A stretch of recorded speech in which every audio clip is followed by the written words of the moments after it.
feeling like myself again.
Hello and welcome back once more. It is I, Buckethead, joined by All In Gaming 23, making his return to the stream after quite a long little break. What, game 2 today? Game 1? 2? 3? I don't remember. Neither do I. So we have more NRG action, a team that hasn't been shown on stream up until the previous game, where they had a very close affair with Alfred 49. I don't know if you were able to watch that, but I caught a little bit. Alfred 49 put up a 13-9. good fight. Yeah, I mean, map 2 obviously was honestly. Map 2 was a blowout. We'll be honest with ourselves. What was the score? 13-3 All right, so on Inferno, which not is NRG's best map. All right, well, I mean that's a hard one to kind of try and test. Mirage 13-9, NRG has cracks. Yeah, and that's what is important to remember right now. That sure, this team may have come in here and won 2 events previous, but they're not untouchable. Yeah, and we're going to see these bans come through. It's going to be Rain Above to ban Overpass. Ancient goes the way of NRG. Train. Oh, I'm so glad to see Train like a lot more often here. Rain Above pick Train. And it will be NRG, obviously, straight into Mirage. They did have, like you said, a little bit of an underwhelming performance there. Inferno ban from Rain Above. Dust to ban. And Nuke to be the decider. And I've seen plenty of Nuke this week already. Can I be so real with you? Yeah, of course, sweetheart. Train map 1 pick is bold. We're already starting. All right, cool, yeah. So speaking of bold things. Yeah, I mean, the map 1, it's going to be NRG starting on the CT side of their opponent's map pick, which, again, I don't know how I feel about Rain Above choosing Train and NRG, but we'll have to see what Say You Will gets done. See Peaks and Ivy takes a shot. Not quite able to connect, but the second shot, very good to take Exotic out. George tapping away in back halls, not able to hit his shots. 2 kills now in favor of Rain Above. And maybe this CT side on the pistol round starts to sweat a little bit. Bro, just waiting around. Nitro close by in towards the B site as well. And Swayu still lurking around the back halls, trying to make a move with his teammates as Nitro goes maybe potentially for information play. Bro trying to lock down Say You Will, but, you know, nobody's circling him this time around, getting that little crowd reaction. Cool. Nitro? He's got the play. He's got the information, actually. And big brain. Bro, Sonic's kind of tucked in here. He's going to have to be the only line of defense here. As he finds one, maybe, but late swing there from Say You Will, and Bro does eventually capitalize on that kill, and it's a 3-on-2. 3-on-2 that's definitely doable for NRG, but Rain Above making a great read, going back to that inner bomb site, getting the bomb planted for what would be CT, where Bro is already rotating in, spots a player out towards the short side. Doesn't connect a shot. Swayu completely takes Nitro out, so now it's all on the import player. Try to get it done. No kit in his hands. Only the USB, and he gets ran down. Rain Above. You know what? Maybe I was wrong. Maybe the right pick. It's only pistol round, but. I mean, this is their map pick. And we've seen the importance, and I feel like this LAN has really, really solidified in the biggest way possible the swing potential from opening pistol rounds. It can capitalize. We've seen teams go only the normal 2-3 rounds, and we've seen teams stretch it out to, Swayu. A styling on them, too. I don't know if that was on purpose or not, but he made it look pretty smooth. Smooth operator. Okay, so pistols out for NRG. Bro rushing in with that MP9, taking really fast control of the halls where 3Ts do lie in wait. AKA Cobalt's going to take the contact first. CT's trying to swing, but think better of it as soon as the shots are fired. Now a little bit of a boost up. Might be able to catch Colin off guard. Only brought down low. Cobalt still the main line of defense. Nitro close with that 5-7. Tries to swing in. Once again, he gets tagged and thinks better but falls back. Meanwhile, on the other side of the bomb, will be even trade 1-for-1. So 4-on-4 as NRG relinquish their hold on the back halls. Exotic making his way back towards site, trying to get himself into a little bit better position here, so he may not have to rely on Nitro with these quick rotates. George goes for that. Again, information play. Late round information play from NRG seems to be a point of contention here. It would actually work out well. Sonic, he's going to have to choose. It's a gamble at this point of who he gets to take the fight against. He does find 1 kill, looks for more, but Colin swings in, gets the kill, gets the trade. It's a 3-on-3, and Rain Above's HP is dangerously low against 5-7s. Yeah, Say You Will is full health, and he's the one watching the flank for Nitro that is pushing in. But Exotic uses that picked up Galil to good effect. Takes Colin out. Cobalt only on 2 HP. And that's the player playing by default. Only one bullet needed to take him down, and now all up to Say You Will. Can you get it done? 1v3, Galil in his hands. Nitro jumps up on the box, takes him down, and they convert that eco round to not let Rain Above get more than one after the pistol. Keeping 3 alive and even recovering some of these rifles. 2 AKs and that Galil, unless Nitro can somehow scrap together something else. But it is going to be tied up 1-1, and no bomb plant for Rain Above. Literally kind of leaves a huge financial gap for them. Whether or not they can actually afford or want to even buy, especially with NRG swinging in with at least 3 very obvious rifles. Oh. Wow. I assume Rain Above's going to try to buy back into it, yeah, because they got that plant. Mostly pistols, but one Galil on Sway, you might be able to turn the tides a little bit. A CZ. Something I haven't seen in a while. Good spray from Sonic. Almost finds one more, but Exotic's actually the one to take them out. And it's only Sakura, and they're dead. And Energy can run a pretty easy round against those pistols. Rush out of T-Con is always a risky play. Oh, yeah, especially on a buy like that, yeah. It's a coin flip. If you get that first kill towards the player, towards E-Box, then maybe you can kind of work with that, but there was nothing. They just walk directly into Sonic, M4 in hand, and you can see he just kind of farms that round and finds, I want to say, 3 kills. And it's just, you know, a rough initial round, but NRG always standing firm. This is Rain Above's map pick, and it's not like NRG are, you know, train's not new to them. No, I can remember a time where in Vegas I watched NRG almost win. Against NIP. Yeah. The good old days. That was an amazing game. A core memory of casting, honestly. Yes. But maybe more memories to be found. Who knows? Rain Above might be able to surprise us. Energy, as I mentioned before in the pregame, have shown definite signs of weakening, bringing a matchup on Mirage very close against Alpha 49. They won, but it was 13-9. And no disrespect to Alpha 49, but not necessarily a team you expect to be able to go toe-to-toe, Are they blow advanced? for blow. Yes. And CCL. Okay. I kind of figured that's kind of what the case was. But, like, not NRG level. Yeah. Respectfully. Yeah, not a, you know, one of NA's premier teams at this point. I mean, I feel like, because this is a piss round, so yeah, not much action missing. They're going to push on the bomb side. I assume everyone's going to get sprayed down. I'll hold my point for a second. Bro, good kill with the AK. Galil's going to find one, and that's all she wrote. So I think the big names in NA right now, I think this is kind of an undisputable point at this point. You have M80, NRG, Marsborn in that order of the teams that are in NA that you expect to be able to get results at tournaments.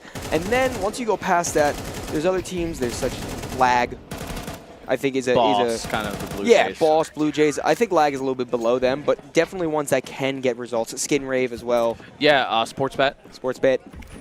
I mean, you know, when we see them.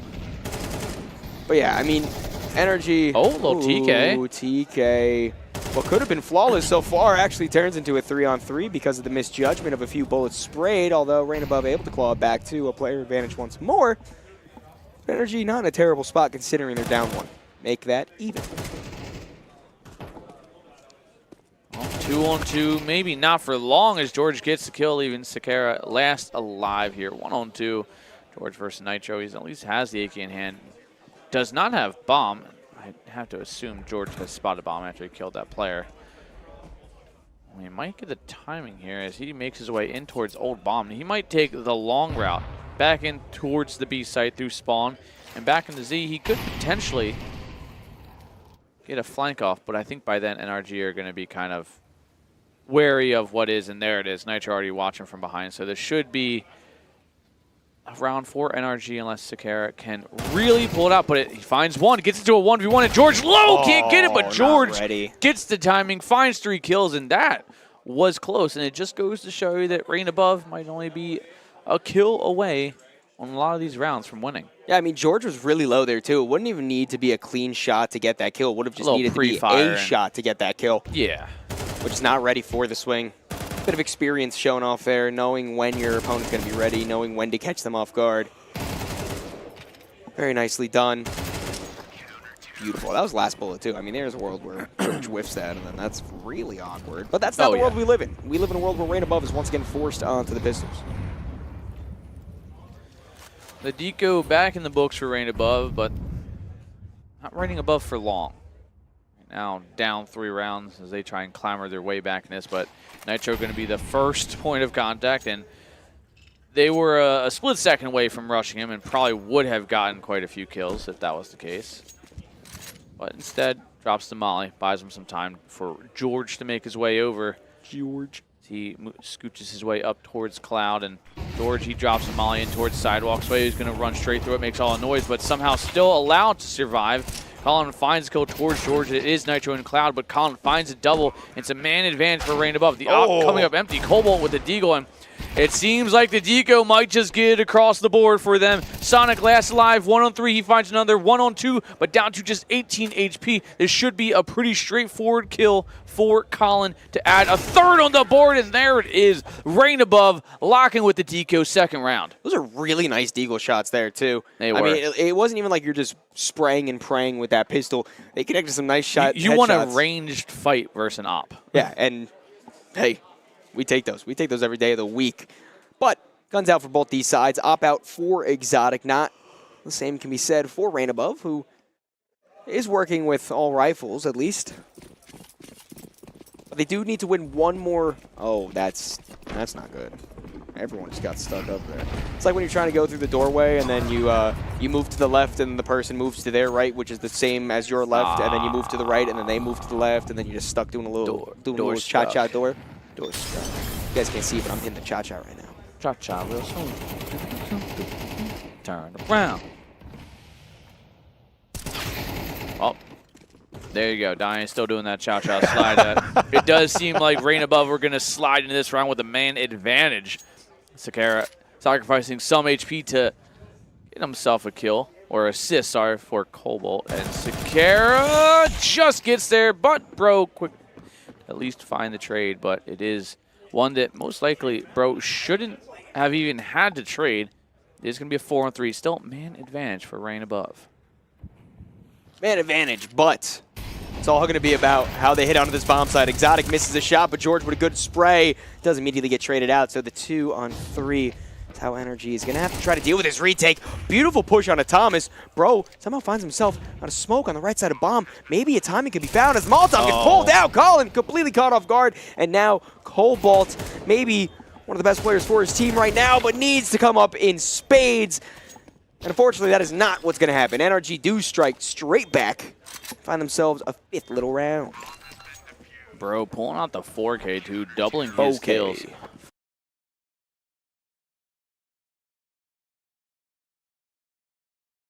Strong, but honestly, Rain Above, again, are usually just a kill or two behind. So once we see a player like Swayu, who's now currently 1-6, actually start maybe contributing a little more, this could be a pretty huge turnaround for Rain Above. Again, this is T-side on train, which, you know, you are at a disadvantage on train when you start T-side. So yes, getting yourself 4 or 5 rounds, pretty good. Yes. Or as our friend Big D would nope, say, you really? Yes. Oh, okay. What, you got scared there? Yep. You really don't have to say those things. Oh. Yeah, I don't. You know, for context, 6'7", I guess. Yeah, you're 6'7", 6'7", yay! Yeah, well, sorry, I didn't want to make you look bad. Yeah, thank you, because I saw the panic in your eyes, like, what's he talking about? I'm like, oh, I don't want to say it. I was just talking about our dear friend Big D, who is running one of these side streams. Shout out to him. Not able to join us this time around, but he'll be back for the next one. But we have to focus on what's in front of us, and that is a little bit of an Ivy push coming in from Colin. 2 CTs on the other side to deal with. A nice flash might come in from George that allows Sonic to peek in. Perfectly avoided. And although losing one player, still even numbers as Bro tries to spray. Almost misses it. And Exotic and Nitro, the only 2 left. Bomb getting planted. Nade could do decent damage. It does all right damage, but kind of a difficult spot for the CTs to be in right now. You can't really expect Exotic to get much headway into Z, especially with the smoke there. And Nitro creeps up. Popped off his... Oh, bolt. Oof. hitting Nitro with a fadeaway shot there into his forehead. So it's going to be Exotic saving. 1-on-3, and Rain Above starting to kind of hunt for him. Probably realizing exactly what Exotic's trying to save here. With the money for NRG, it's in a really odd spot. Two players are quintessentially broke, but Bro has 4K. So he could drop. So this should be a reasonable buy for NRG as long as Exotic survives, and he will. So that's a 5-3 scoreline for Rain Above, only down 2 and putting NRG in a, again, kind of a tough financial spot. With the kills through this replay. Really good job for Colin dodging that flash and able to get that first kill. And then Cobalt collects what he's due. Really nice reaction shot on Nitro for that swing. But NRG, I mean, they're still feeling confident. Sure, Nitro's only on a pistol, but besides that, you have everything you could possibly want going into this round. Molotov stops any T-Con aggression from the T's early on. And Exotic might be in the perfect spot for what's to come. 3 T's all grouped up towards the bottom of Ivy. Backed by the bomb, no one peeking quite yet. And Exotic, good for the first shot, sees a few more push in. Sonic dancing around the box, also gets a spray down of his own. NRG systematically taking apart the offensive that Rain Above is trying to put into this round. Now they're stuck to a reset.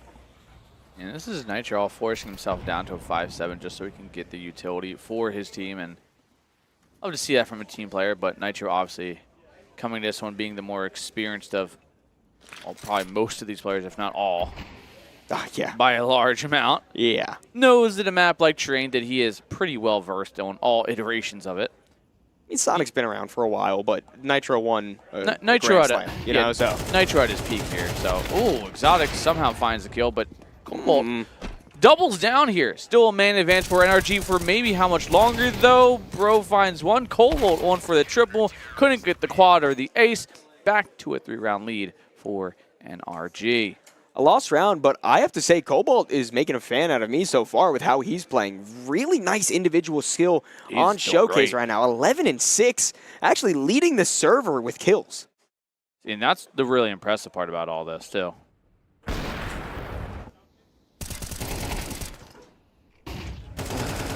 Oh, Sal.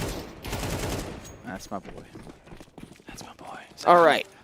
6-3, NRG still have a firm lead in this game, and as the pistols are out once again for this T side, you would have to imagine it's going to get extended a little bit more. Once again, Molotov forces back the T aggression into T-Con, and Bro is going to make headway over there. Smoke off, pretty default setup for the CT side.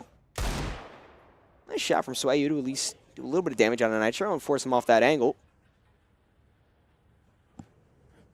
Backed up by Thomas, smoke down on the ramp. 4 T's all grouped up there. Oh. If Sakara gets a kill here, that's going to kind of pull maybe another player off B, leaving Nitro kind of on an island. I think that's what they're going to try and work here. Divert some of those CT players, which they have already put. It's only 2 players to contest with, but it is Exotic and Nitro. 2 players that you don't want to have to contest with, but you will. Oh, and there's a Sway. Goodness! Deco and Cobalt, of course, he finds his, and a 2-man advantage again. The Deco or Rain Above has been just surgically successful. What a flash, too. I think a little. Oh, George getting shot from behind. Colin also collects with an AK that was picked up. Is this beautiful from Rain round? Above. A deco turns into a clean sweep as Bro falls back to save. The money for NRG is broken. This is their second successful deco, isn't it? Yeah, on the B bomb site where I think they lost 1 player on the other one. Maybe just use two the deagles. successful decos in 10 rounds against NRG is an amazing stat to pull. All right, now they can make this a 6-6 game. Bro is going to be able to, may not even be able to save. Well, he does, gets a deagle for himself, but this could be a 6-6 half. NRG are probably going to have to save here for last round. They might invest for some pistols themselves here, but it's going to be a fairly light. Never mind. They're just going to buy. I stand corrected. I'm stupid. Why would I think NRG would save? I don't like that. There, NRG did that a few times during the Mirage game that I casted where they, let Outfit 49 actually get a lot of rounds in. And this is one of those situations, too. Yeah, I understand where they're coming from. but like, you know, the next round is the last round of the half. Okay, you know what? Maybe just bowl your way into T-Con. Maybe that works. Exotic misses the scout shot. Or excuse me, he hits that scout shot, just doesn't get the kill with it. Good way to start, as much as I disagree with the force buy. It's a confidence play. NRG know on, you know, on a mechanical and skill level, they are superior. Yeah. But NRG might be proving a point that they're not as perfect as they may seem. And down a man, but we've seen what Rain. See, this is Rain Above's problem is they don't have deagles. You hate to say that, but maybe that is just true, especially as Bro sweeps up another kill, collects an M4 for himself, and somehow, NRG just have full weaponry. Cobalt might have a timing on a Sonic here, but not ready for the angle, and now 2v5. Sayuel and Colin. Colin's been having a pretty good game so far, but this might be a task just a little bit too big, especially as that Molotov forces him out towards E-Box. 3 CTs to try to deal with. Molotovs every which way. Bullets just hell-firing in. And Sonic gets those last 2 kills to allow NRG to secure themselves a lead in the second half. No more ties. We're not dealing with ties here, Anthony. The funny thing is, like, I don't think Rain Above really changes their pace or their strategy when they have the deagles. It's literally like something flips inside them, and they can just hit every 1 deag imaginable. Whether against it's an op being held by Exotic, or just Nitro sitting on Thomas waiting for a run out. Like, it's strange. Either way, we're going to get ourselves a little tack timeout from Rain Above. Oh. Not cool. I'm standing. What's up, guys? Hey, what's up? What's up, what's up, what's up? Yo, what's up? But, I mean, it's NRG, they have 7 rounds. Surprisingly, NRG have just 7 rounds before the last round of this half. Yeah. And, I mean, that's great if you're Rain Above. I mean, it's great if you're Rain Above, especially considering that you're on train right now. T-side train at that. Yeah, like... That should be NRG's bread and butter right now. And you can't take anything away from Rain Above. I think the easier way to present this, Sonic, nice spray to open up, the easiest way to present this is always NRG playing down to their opponent's level. But I do think you need to give credit to Rain Above and the individuals on that team for stepping up to NRG's level. As the numbers get tied up, Bro does secure 1 more kill to get that player advantage straight back, and as Nitro kills Swayu, trades back and forth, 2-on-2, push through Pop Dog, leaves just Colin with 12 HP, a Galil, and a dream of trying to secure a 5th that will not come to fruition. 8-4 is the half score line as we look towards the second of the first map. I'm excited for Rain Above's CT half. I mean, 8-4 split here on train is pretty normal score line. Pistol, though. Yeah, if Rain Above can come out here with the opening pistol, they put themselves in a pretty solid position to make it an 8-8 split right away pretty early on in the second half. And this is their map pick, so I'm going to have to assume Rain Above are pulling out all the strats. NRG, they're probably playing a little more reserved with the playbook. Oh, 100%. They're not letting their whole hand show quite yet. But I do have to say, NRG's pistols might be the weakest part of their play today as they just rush down the ramp. Swayu, tap down 3. Why not 2 more, brother? Completely stop the push. Trying to get the shot on the player upper, but Bro will fall back. Beautiful defense. Not even a single point of damage taken for these CTs yet. A backline flank will get stopped by Bro, but nonetheless, Rain Above sit pretty in a 4v2 as NRG have to try to pull this pistol round back. And pull as they might, when you have Swayu hitting shots like that, three bullets, 3 kills. That's all it took. Wow. Apparently someone's useless. Well, Bro takes a little contact. Say you will. Backpedaling, trying, fighting from afar. Exotic finds it, and now this is a little more concerning around if you are Rain Above. Bro might get the timing here on Obol. But the trades come in, and Bro lasts alive, and as long as Rain Above plays shoulder to shoulder here, and maybe they line up only 4 bullets in the mag here, 2-1, and there it is. Cobalt cleans it up. And, I mean, it was looking good for Rain Above. It still is, but that was so close. Bro has 18 kills. Pistol presented by Swayu, 3K to stop that initial push. It completely makes NRG rethink what their plan of attack is on that pistol round. And now Rain Above sit in a really good spot. You're on the better of the two sides for this map. You just won the pistol round. All you need to do is make sure NRG don't get one over on you with these pistols. Or get one over on you with the utility as well. But all those nades going out, man, not really much damage coming in. MP9 spraying down, trying to get some good damage in, but only really peppering up Exotic only a little bit as they fall back. And you know, usually in the first 15, 20 seconds, we usually see a kill come out, or at least some damn near close to it. Instead, with the minute 15, it is all quiet on the Western front. All quiet, but Bro does make a noise dropping off, sprays the smoke just a little bit to see if he can get anything through it. None of those shots quite able to connect. Energy just going for a slow burn right now. Oh. Ooh, this is an interesting little boost over the smoke. I don't think he's able to catch the face of the player towards Olaf, but either way, move back towards the bottom of red. Now the Ivy push will come in. Say you will. Try as you might, M4 will win that gunfight. Potential to find one more, but the timing all around is just a bit too chaotic. Sonic gets a nice backline kill, but still, it should be an easy cleanup for Rain Above. Converting 6, making sure they don't fall to those pistols. And it's, I don't know, something feels off.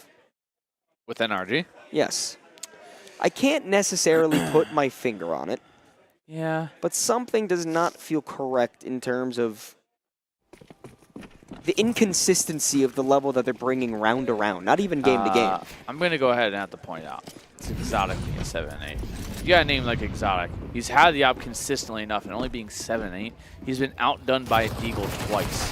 And George just runs that. No way! Sakara finds a double, and I'm not sure how he's even allowed to get away. Sonic's going to chase after him, and he's not allowed to get there. The molly's going down, diverts him in towards Sidewalk, eventually does get the kill, but Rain Above even being allowed to get 2. Oh no, Zoc strikes from the heavens, he finds 2, and everything's back to maybe a little more calm, cool, and collective normality here. Say you will 1v3, not an impossible situation. Does have a kit, does have full health, and does have armor with some util to bat. So potential to still go for this. I think hesitant because the save is most likely the call that will come through.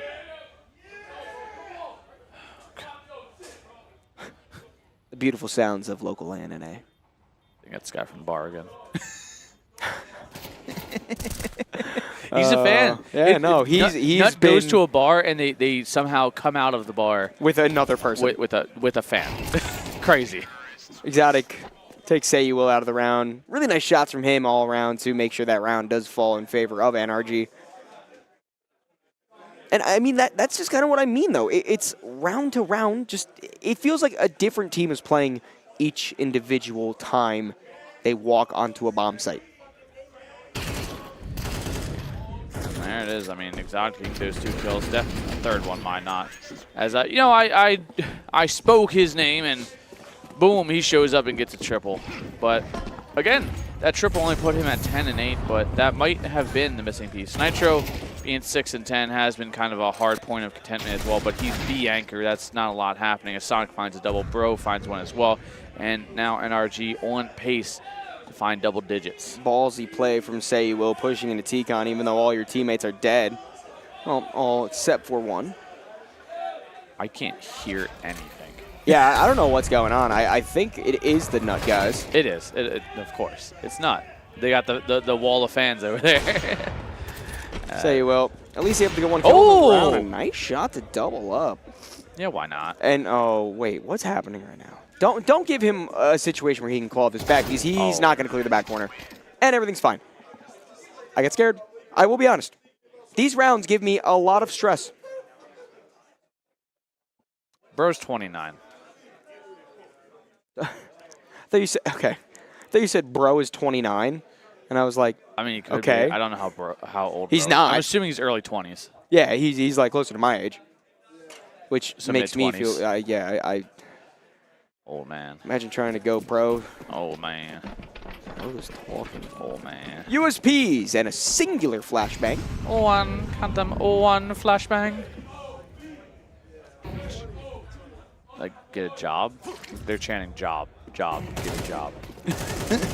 Oh! Jump scare, job application, jump scare, nitro spraying down 4.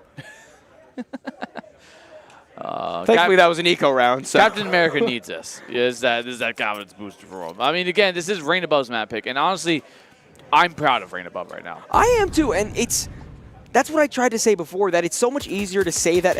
Okay, yeah, that's fine. It works. Yeah, it doesn't matter.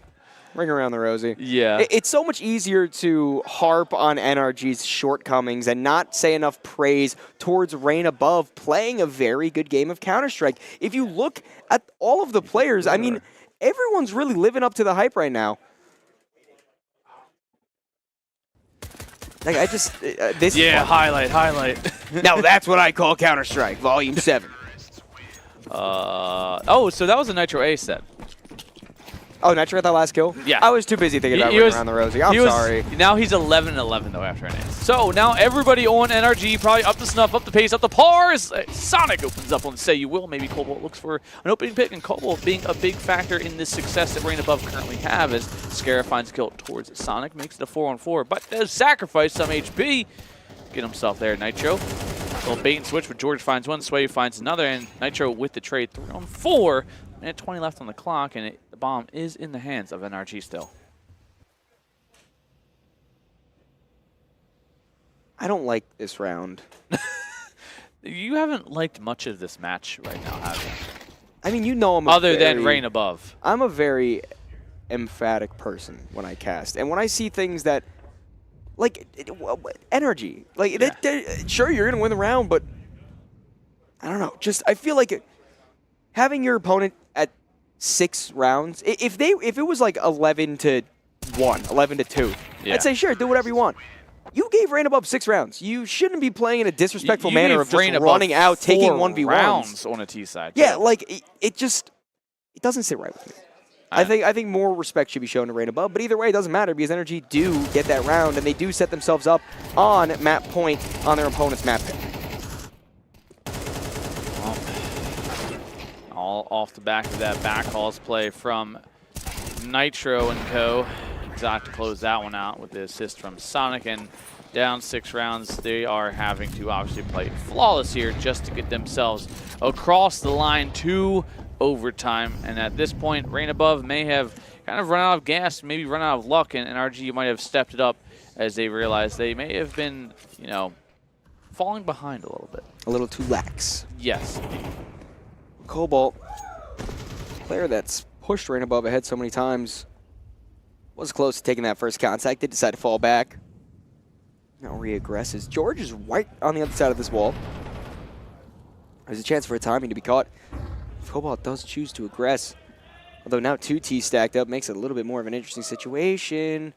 He gets 2. Doesn't he, Donnie? Oh, he gets 2. He gets 2. He gets 2. That's Cobalt. Once again, coming up huge for his team. Although an immediate trade back does come back, it's still the player advantage for Rain Above as they try to stay alive in this map just a little bit longer. A missed spray could have been huge, but instead, Bro able to capitalize on it, but a player advantage still lies for Rain Above.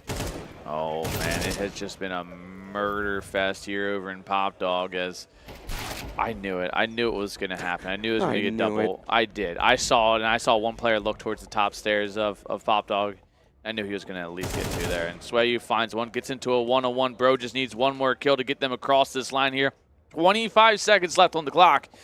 Bomb firmly planted on the back of Bro. He's looking for his 24th kill here in just 20 rounds. The man has been on fire, and he doesn't look to be put out or snuffed out anytime soon. 10 seconds. He's going to get himself in towards that back camera position, get this bomb plant down, and force Swayu to face him face-to-face. 1v1. Swayu mollies out the back line, force him into the wide opening. Great spray from Swayu. Buys Rain Above a lifeline into this round again.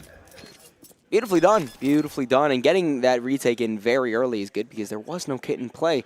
A lot of pressure on Swayu there, but proving to be able to battle with the legends. He's the young buck. 7 rounds. Energy is now conceded, and a chance for Rain Above to try to push it further. But I mean, situationally, within the context of this matchup, still in a very, very rough spot. Yeah.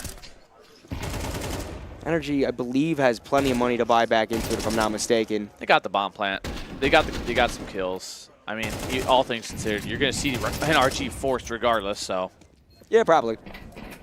And it's a solid Oh, yeah, force. they have. Oh, no, they have so much money. They have more money than I even thought they did. Yeah, no op either. Just going to full send it right out. Tikon, rightfully so. Sonic finds one. Sakara finds one of his own in a trade towards Nitro. Sakara getting tagged up just a little bit.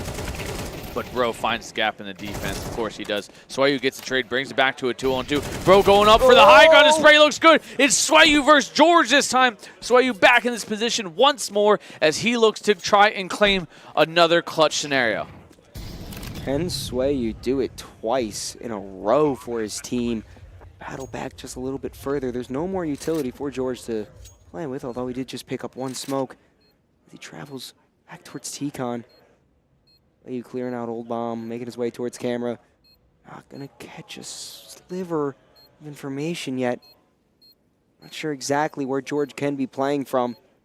No way he specs all the way back towards No, Tikon. but there is a kit, so a bit more time still to be played with, but George playing this so well. A smoke going down to block off this sideline could be good, but it's not in the right spot. Tapping the bomb, George playing behind E-Box. The bomb is so far ticked, not a lot of bullets left. Swayu gets the kill, but it's just not enough. It is NRG to take that first map, 13-7, after what I must say was a valiant effort from Rain Above.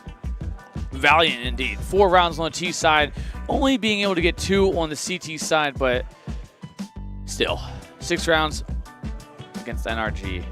4 of them coming on your T side is just, it's impressive for a team of, Rain Above's caliber going up against NRG themselves. I'm proud of them. I'm proud of them too, and I think you definitely got to be going into the next map feeling pretty all right. Sure, you're going into NRG map pick, which is Mirage, but you did just see a team of similar caliber to you take a lot of rounds off of NRG. Yeah, and honestly, I would put the way Rain Above are currently playing, they could probably do out a little bit better than we saw for Alpha 49 too. I think it's possible, but we're going to have to wait and see because map 2 is going to come right after a quick little break. So sit there, sit tight, and come back because you're not going to want to miss this.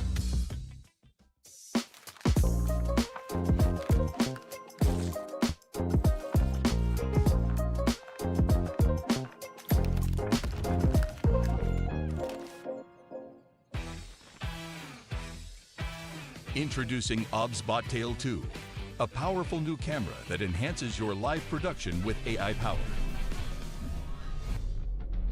With built-in auto leveling, Tail 2 sets up perfectly every time. Tail 2's stunning 1/1.5-inch CMOS sensor is paired with an advanced neural engine. Together, they lets Tail 2 capture breathtaking 4K at 60 frames per second. With the upgraded AI Tracking 2.0, human tracking is now more intelligent and responsive to rapid movements. Experience Tail 2's 5x optical zoom, expandable up to 12 times, delivering remarkable clarity from close-up to long range. Thanks to Tail's new integrated pan-tilt-zoom-rotate structure, enjoy seamless vertical 4K video shooting. Control OBSBot Tail 2 wirelessly with exclusive apps right from your mobile device. With PDF technology, every movement stays perfectly focused. We crafted an advanced 12-piece optical system for unparalleled clarity. As well, Night View mode delivers stunning clarity in darkness. This new generation of AI now extends double-click tracking beyond humans to objects and animals, with an expanded database for enhanced recognition. OBSBot Tail 2 takes your multicam setup to new heights. The smart remote controller brings seamless switching between cameras, while tally lights provide instant visual feedback for your production. Use OBSBot Talent for comprehensive monitoring and seamless switching between OBSBot devices. With various professional connection interfaces, Tail 2 adapts perfectly to diverse video production scenarios. Tail 2's free D and NDI compatibility enables seamless integration into virtual production, while AI features expand your creative possibilities in the virtual realm. Tail 2 supports up to 5 hours video shooting.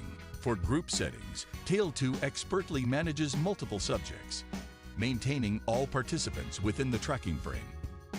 Supporting NDI connection, multiple video sources can be integrated seamlessly. Plus, the 360 degrees rotation base enables full rotation and 5-hour extended shooting. Additionally, Visca and Pelco DP support ensures smooth control through universal pan-tilt zoom keyboards for preset positions and image adjustments. Ready to revolutionize pan-tilt zoom cameras with cutting-edge AI, exceptional image quality, and robust compatibility. Start your new Tail with the new OBSBot Tail 2. Created by OBSBot.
Map 1 ended 13-7 after quite a heroic performance from Rain Above, but nonetheless still going in favor of NRG. Now we find ourselves heading into Map 2, heading into Mirage, where NRG did struggle against a team of similar caliber to Rain Above.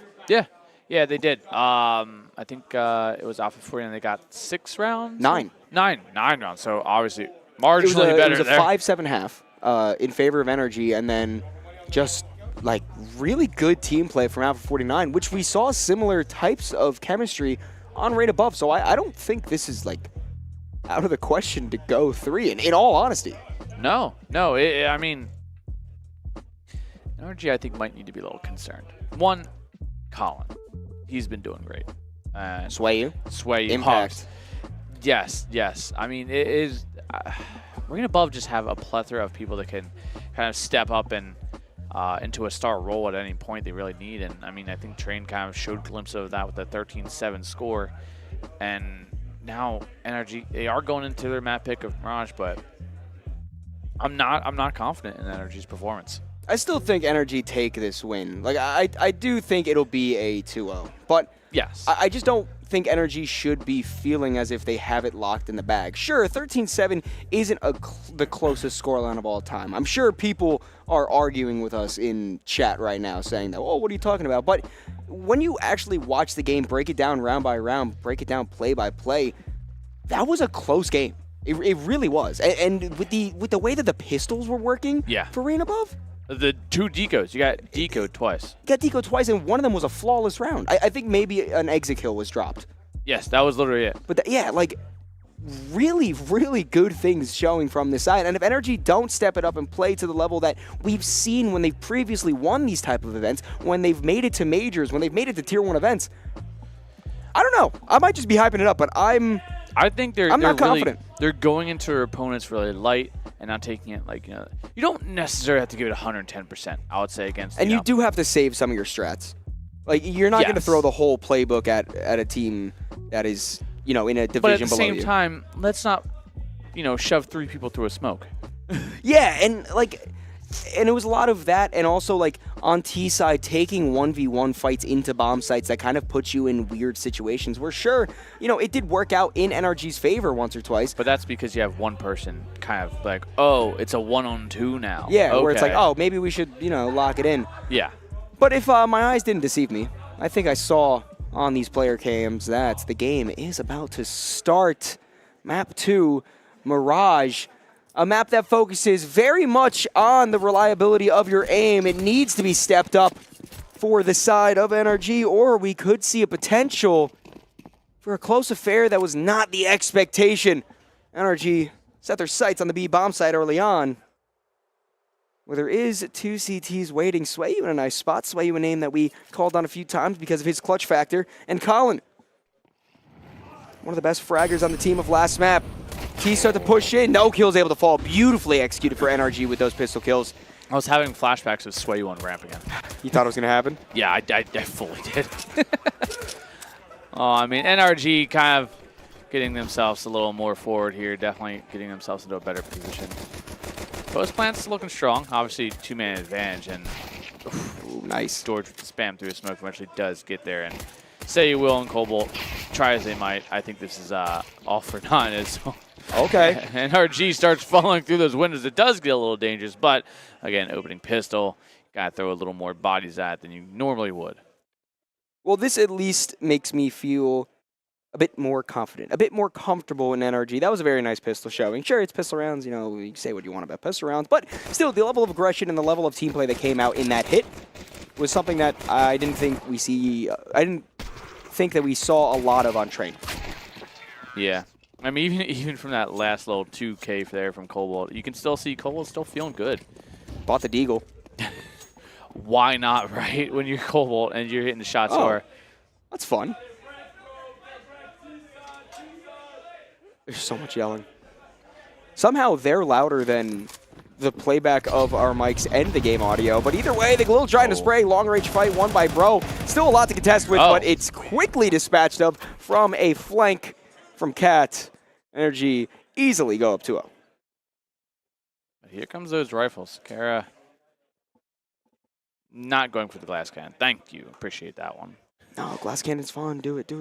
I think Sakura can buy back some utility, roll it back maybe. Well, he does actually drop some over to his teammates. So, you know, all in all, still good. Great flank from Sonic. Yeah, good timing there. And I mean, that's something I will say about NRG is their spacing and their like swing timing it looks good. It looks clean. And great usage of map control as well. Like Yes, this is a team that you know is a different caliber of understanding of the game compared to most of the people that are here at this tournament. They understand how these maps work, how these rounds work very, very well. And as I say that, Nitro get approached upon by a lot of different people, completely surrounded and drowned out by 4 CTs, conceding their sights, pushing up mid. And it does allow Rain Above to have a 5v4, but now within a retake. Oh, Big nade. Big chunky nade, 2 big booms off that one. That's Cobalt. He's going to get slowed down from the molly. Sonic with the flash there. Colin finds himself one. Sway finds one as well. George at least gets a trade, but it is actually Rain Above with a 2-man advantage. Bro tucked in towards fire, and he's last live, 35 HP, sprays through, tries to find something, and a flawless retake there from Rain Above. You know, you saw that swarm towards middle, but yeah, that was a strategical swarm. You know, I've noticed that Rain Above is very quiet. Focused, locked in, really. I respect that. I think NRG does too. They got money to buy, though. They're still not really too worried about anything that happened in the previous, as they can move forward and go ahead. Nice little angle from Colin up in top mid. That's... Yep, Nut did something. Let's go. That's the guy. I thought he said pizza, not tea sucks. I was like, yeah, dude, pizza chant. Hell yeah. I love pizza. I'm backing that one. Pizza chant. We are in New Jersey. I'm so disappointed. Even though we did have some Canes. Yeah. Canes got good bread. Chicken. I love how I literally saw Sal walking up, and I'm like, Sal, you didn't grab any of the bread, dude? What are you doing? And he's like, oh, I did. It just didn't make it up here. I'm like, oh, okay, that's fair. Oh, bread. That man loves carbs. And I fully support his habit. Good mid control for both Nitro and Sonic. They put some pressure towards Cat, but the remaining of the T-Force is focused on this A-bomb site where 3 CTs are lying in wait. George dispatches of 1 early on. Sakura tries to find a shot and connector, but all the kills fall NRG's way. It is a 5v2 as they make their way to the bomb site, and I don't think Colin nor Swayu want to try to poke around for much of anything. Yeah, and I mean, the way George is playing right now, carrying his team, he's going to need some ibuprofen at this rate. You be what? Ibuprofen. What? Ah! You guys hear that? All in Gaming 23, Profen. Oh, man. Heard it here first. Well, Swayu finds the kill towards Sonic, but I think it doesn't particularly matter at this point. Nope, it doesn't. Bless you.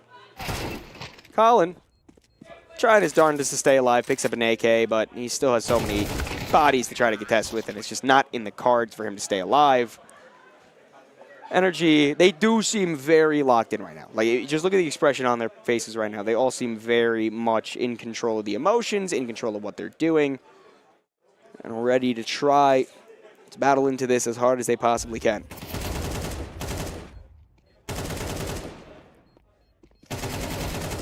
Oh, there. It's just nice. NRG looking a little more clean now.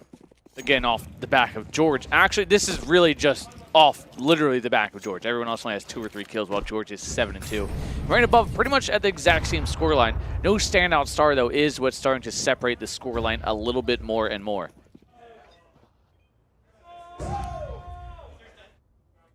Right above. Heavy stack towards connector as this smoke fades. They want to try to push through. Beautifully flashed off. Sonic not able to get anything done, and sure, trades are there, but it's still Rain Above, rating above their opponents. They have to contest with Bro in apartments right now, wanting to drop down. Swayu, here's the player towards default. George is low HP. The MP9 makes quick work of it. Bro's on a backstab, a 1v3. Bomb not planted. Has to try to do so much. Still a minute left, so if he can try to escape, plenty of time to work with, but that is not possible. Cobalt finishes the round off, and Rain Above keeps striking straight back at NRG. Rain above, never too far behind. Say you will, though, currently yet to have that kill. And I think once Rain above secure a kill there for Say You Will, I think the floodgates are going to kind of open. You know, a little reverse flow. And I mean, only. So you're saying not an even flow? No. An unsteady flow. I'm trying to think of the word. Laminate? Oh. Laminate flow, where it doesn't look like the water is moving, but it's moving. That's currently what we're seeing. Rain above, they're moving. It's just not a noticeable movement yet, but there is still rounds to play with, and they have a hero AK on Bro. Everyone else Tech 9s and a Deagle. If this was Rain above, I'd be concerned, but NRG, I don't know. They're not the same pistol style, I think, as Rain above brings to the table. Who knows? You know, the Dane can do good work, but the opportunities need to be presented to him. Swayu playing very smart, not giving up his spacing, but Bro connects with the headshot, even though his position was found out first. Cobalt trying to battle back into Palace, but just mollies out Sonic. Stop that push. Meanwhile, 3 of Sonic's teammates are grouped up towards ramp, where Say You Will connects with a clean headshot. George close range, needs to try to connect with the Glock, not able to do so. Nitro forced to throw his utility and peek into fights that he's not comfortable taking as Sonic taps away with his Deagle. Jeez. Oh, big nade from and kill from Cobalt. I'm sorry, there was a lot of chanting that got into my head for a second. Get out of my head! Bro, the hero AK does have the only 2 kills that have been found this round, but he also only has 8 points of health to try to continue any further with it. Well, at this point, Bro's going door to door asking for handouts here. Even a nickel maybe will do at this point. But 1 on 3. I curse you, I curse you. He's got only 8 HP, and somehow, he actually has the bomb plant? He does. Hey, that's good. Cobalt finds a triple, and there we go. Cobalt starting to match the pace of George now, being that star that Rain above need, and it's 3-3, Donnie. 3-3. Halfway through the half of the second map. That's some good math right there. You see that? And this is NRG's map pick. This is NRG's map pick, and this is, you know, as stated before, a map that they didn't look super comfortable on before. I feel like a big determining factor for Rain above will be if Say You Will can activate with that op, can go toe-to-toe against Exotic, who doesn't have an op right now. But, I mean, he's still a great player with a rifle, with a rifle. So he will tag down a little bit by that nade. And I do like the fact that the CTs, they're conceding mid early on and trying to go for controlled retakes of it later in the round. I think it's a very smart play for these teams that know it's going to be really hard to contest with a team like NRG in those long-range fights early on in mid. Yeah, I mean, we're seeing a huge information play going from Swayu 2, walking his way all the way up to Kitchen there, holding that off angle. And Bro gives up the shoulder and gives up the kill as well. Man, advantage as I hear the sirens coming from the background right now. And it seems like maybe the ambulance is coming for NRG right now. Yeah, I mean, they're going to need a little bit of resuscitation as they're about to drop down and give Rain above a round advantage. But we can't get too far ahead of ourselves because, I mean, NRG experienced players can claw this round back. The bomb finds its way as Cat. As Cobalt makes the bomb drop to the ground. 2v5, Nitro and George. Say You Will, still posted on connector. Not able to hit that flick, but at least the information's given of both these positions. George, beautiful way to shoot through the box and make it another shot to the head, but it's all for naught as Rain above do convert that round and do find themselves in the lead. Early days, but still. Man, NRG smiles all around originally, but now I would dare say to call them the frowny friends at this point. They are upset with themselves at this point. And NRG giving up the lead to Rain above on their map pick. Granted, only a single round as of right now, but with the money, it looks like it could extend a little bit further into more, maybe 2, maybe 3 even. So far, individually, seems that NRG is struggling a bit. Sure, George is doing well, and Bro is also even for the time being, but 2 kills on both Sonic and Nitro, and only 3 on Exotic leaves a little bit to be desired. As you see this replay, good way to open up the round for Swayu. And honestly, it's just really good positioning for the CTs. Being able to get into it early in the round. George being AFK for a second. Looks like me and my pugs. Yeah. Sorry. I was talking to my dad. It's Shout out, 6:30, so I know your dad just woke up and is about to get ready to go to work. Oh, Sonic, beautiful shot. That's a good way to start the round, but still 4 more need to be converted with these pistols if they want more to come of it. Beautiful flash, takes Exotic out. Bro tries to tap away with that P250, but has to fall back because the long-range fight does not favor him. Right above. And get comfortable themselves, you know, just because you're dealing with a eco round doesn't mean, I mean, you showed NRG that you always got to take your opponent seriously as Cobalt finds a triple, and at this point I think he's hunting for the ace as he may be on the board for it. I think Cobalt, no. Did he get an ace before? I'm not sure. He got very close to one. That was Nitro. Nitro got an ace. Yes. After the silly little E-box swing. George. He gets one there and getting close here, and that's exactly what I mean. That's why you got to take him serious. Say you will find his kill. Bro, last alive, 30 HP, no armor. Nope. Well, he does have the bomb, and that's at least one thing going right for him.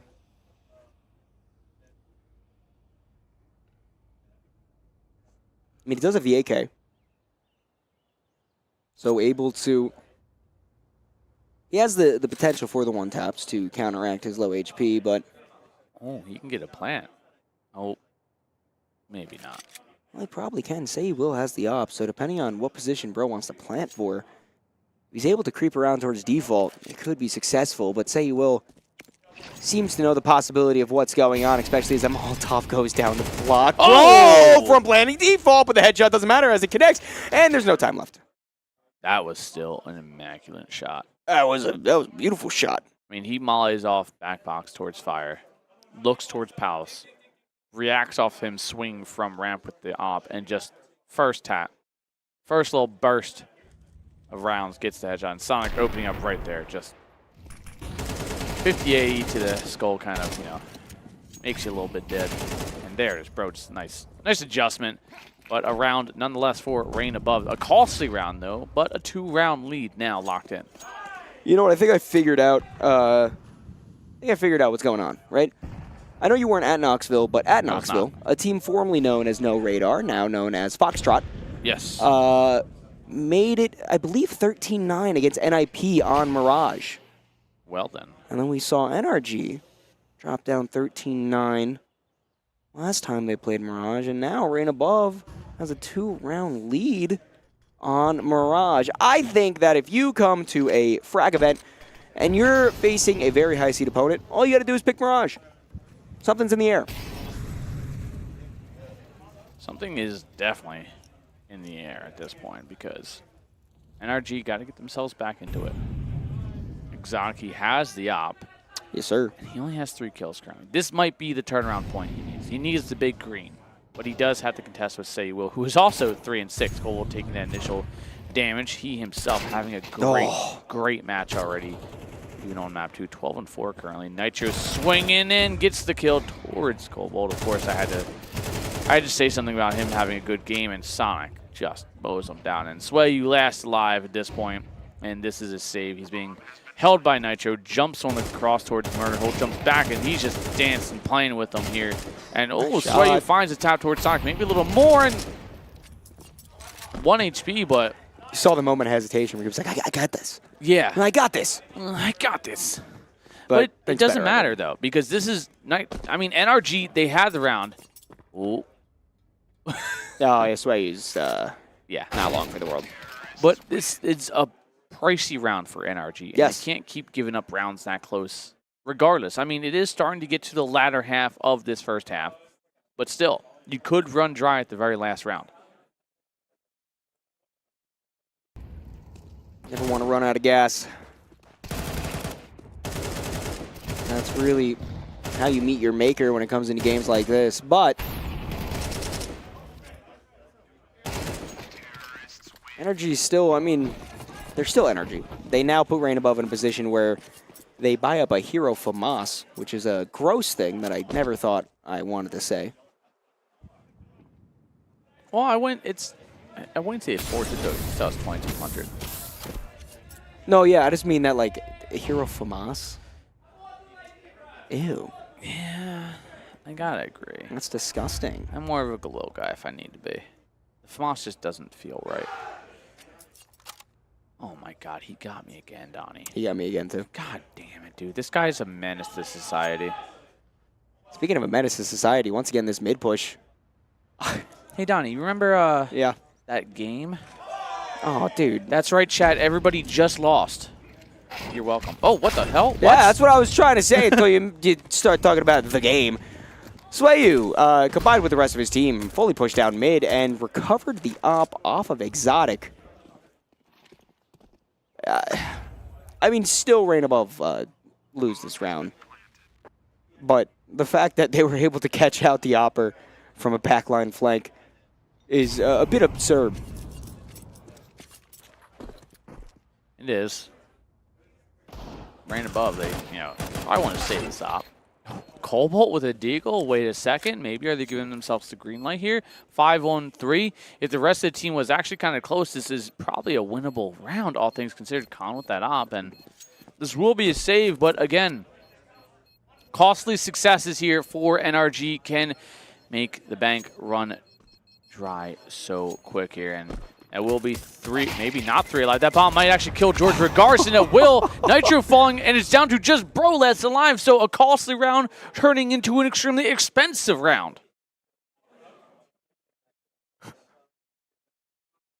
A bit stun-locked is how I feel right now. Yeah, I can imagine so. Nitro actually has to think about what he wants to do with his buy for a second. Because there's not enough money to go around for each of these players to have everything they need. Mac 10 on Exotic. Jesus. Say Will's back on the op, close range in Palace. George needs to be ready for this. Oh. Not so. Early pick into the round for the CT side as once again NRG try to systematically work their way up mid. But now down a player. Oh, so close. Spray was good, though. As well, and I mean, Rain Above really are looking solid right now.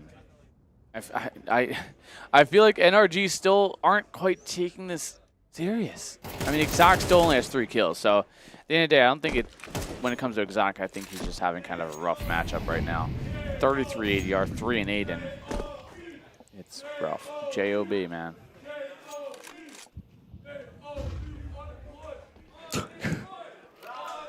Chanting unemployed. That's crazy. Oh, that op shot from Say will almost hit, but as he falls, it is only Colin left, who does need to save. As there's only one more round left in this half, and you need everything you got going into it. Sonic with the beautiful 3K throughout the round to really put NRG in the position to win one more. But I mean, Rain Above, again, secure themselves at minimum a 5-7 half, which if I'm them, I'm feeling quite good about. You are going into T-side, which is a bit more difficult to work around, and also, ooh, Bro gets the kill. T-side is definitely a bit more difficult to work around, especially when you're facing off against higher level competition. Because CT side, sure you gotta make your positioning pushes, you have to try to get the map control, but at the end of the day, you're holding the site instead of trying to break apart a defense and hit a site. Oh. I mean, Rain Above really are just getting some good action going early on here at this point. You know you're doing a good job if you got Steve laughing. And now they're chanting Steve. Oh, George. Oh, God. Able to trade back 1, but it is still a 3-on-3 as Colin, weird positioning. I really like what Rain Above is doing to try to catch NRG off guard. And it was working for a long time, but I think NRG did finally adjust to it. And Sonic should just be able to spray down these last 2, maybe only 1. Cobalt now in a 1v2 with 14 HP. Dude, that is a clean blue play side. That knife is expensive. Yeah. But again, 14 HP. Dodging the molly there. Doesn't spread towards the end. So he's surviving by quite literally the skin of his teeth and his toes not being burnt to a crisp. Flash comes out. Exotic gets the kill. And that's only the 5th kill for Exotic. So still having a pretty underwhelming performance, whether that's based off the fact that NRG never really got off. I mean, obviously the end money looks a lot more cleaner than what we saw prior. But I think Exotic might have had the op twice. Once that I can really think of off the top of my head. And you know what? Hats off completely to Cobalt. Having a fantastic game, I believe leading the server in kills. If everything lines up the way it should at this point, Cobalt's probably going to get poached by a Tier 1 NA team at this point. that seems to be the going rate. Team him up with no cries. Yeah. Whew, yeah. Jackro, no cries. Cobalt. Fat Guy and Tisky. NA super team. Throwing Treehan as a rotating 6th. Treehan is a vibes coach. Yeah, vibes coach. I don't. The vibes he brings. It takes a very special team to deal with that. We need an opera in this situation, so we'll switch out Treehan. Oh. Destruction. Treehan is the opera. Tisky is the vibes coach. I think that's fun. Oh yeah. I can see that working. Beautiful piss around from NRG once again, flawless. And you know, I would love to say that I think that this is the start of the end, but I don't know if I really believe it. You know, I'll hold my opinions till I see NRG beat a Deco. That's when we can say they have done it. They have finally got themselves across that line. Till then, though, I'm going to remain skeptical here. Boo! Boo! It would be so much different. The job chant is just hilarious. If they were chanting about the game that we're watching right now, it would be so much less distracting. But when he's just screaming job and I can hear him more clear than I can hear the game going on at this point. I haven't heard the game in like this entire half. It is throwing me off. Good nade. Brings Sakara down to 62 points of health, but it's not going to stop the ramp push. MP9, however, will at least put a bit of a pause to it. Fine with the FAMAS. Now the T's fall back. George isn't falling back, though. George is pushing. And tickles Cobalt down a little bit. Just get the next one. Just get the 4K. Why not? Call and swing into him. Just let it happen. No. George wants it. It's a waiting game. Oh, he got it. 4K from George. 17 and 10. Yeah, no, honestly, George is having a great game. And honestly, before that, Cobalt was ahead of him in kills. That's what I was saying, leading the server, man. Yeah, now falling behind for now, but the rifles are out for Cobalt. And this is the real test for energy. This is where we can really say if they are going to put away the demons that have been haunting them, or if they do let Reign Above into this game. I think NRG, they pull the old NA special to start choking. Not lose, but they will start choking some rounds. Do you think so? Yeah. I think Reign Above really are just playing kind of a step up, and because they're trying to prove a point here. Sway you, and there it is. That's what I'm saying right there. Sway you with the swing. Sonic gets a trade back, but that was just an aggro peak that I just have to applaud. A ballsy play. There's no other way to say it. 100% yes. And Reign Above get the bomb plant, force into a 4-on-4. And this is kind of what I mean. Now they can all play back towards Tetris and ramp, and NRG is just going to walk into potentially a blender. I mean, all their util now wasted in this 4-on-4. Good spray from Nitro, but look how much low HP is on these CTs. Cobalt needs to adjust the stairs, not quite able to, and it will all fall apart. A great retake from NRG after, I mean, Swayu and Colin, just the definition of an aggro peak. Play with nothing to lose, because if you are the guys on that side of the server, you have nothing to lose and everything to gain. Yeah, and again, at this point, map 1, 13-6 or 13-7, I think it was. This one kind of looking to be that same pace. And Reign Above, at that point, at a 13-6, 13-7, whatever it is, opening pistol turns this around for you. So at this NRG, shouldn't feel good about this win at this point is what I'm really saying. People may think that we're overhyping Rain Above, but I think you need to look at it through the lens of level differential, NRG paycheck differential at this point. Yeah. Who's making the salary and who's not? Which makes me this is like a proud. This is like a college football team, tier 2, tier 3. Yes, that's exactly what this is. This is David versus the Goliath, and Rain Above, they're not slaying anybody. Ooh. Well, maybe not. They're sway you with a good swing, but again, the trades are there. And I think if Rain Above literally fixed a handful of things here, this is a 10-10 score. It's the spacing, the trades that I think are really playing against them right now. But with the man advantage, Exotic. Oh no, he gets one here. Oh no, great swing there. And I think Rain Above maybe got this one across the board for this round at the very least. NRG, they've got plenty of money to play with, and Rain Above are consistently getting site takes and bomb plants. Yeah, they are. They're playing a good structured game of Counter-Strike, and I think that's something that needs to be brought more into the tier 2, tier 3 scene of NA, is structure within the gameplay. You look at a team like Marsborn, right? Yeah. The addition of Sixy, how much that adds to a team because of his tier 1 experience, because it's so much more structured there. If we get more minds like that all around in NA, real potential for teams like Rain Above to step up to the next level. Yeah, we might have a good farm system in place at that point. It is crazy that they're chanting job. I feel attacked. Why, Donnie? I got a job. I'm a bartender. Yeah, exactly. Yeah, I'm a bartender. And a caster. Yeah. A job is, defined by something that creates income. True. And I put my heart in it every day. Every day. And you know what? We do be getting paid. Yeah, and Rain Above. Not here. Rain Above. Maybe he'll get paid. Hey, I mean, we're getting close to they got a good potential for the Big L. Well, Big L already started. Okay, they got a big potential for Little L. If there is a little small L. Little tiny L. Little L, Big L, Big T, Little T. Oh no, it's only one Toasty now. Just the Toasty, the one, the only toast. Well, we had some toast earlier. That was delicious.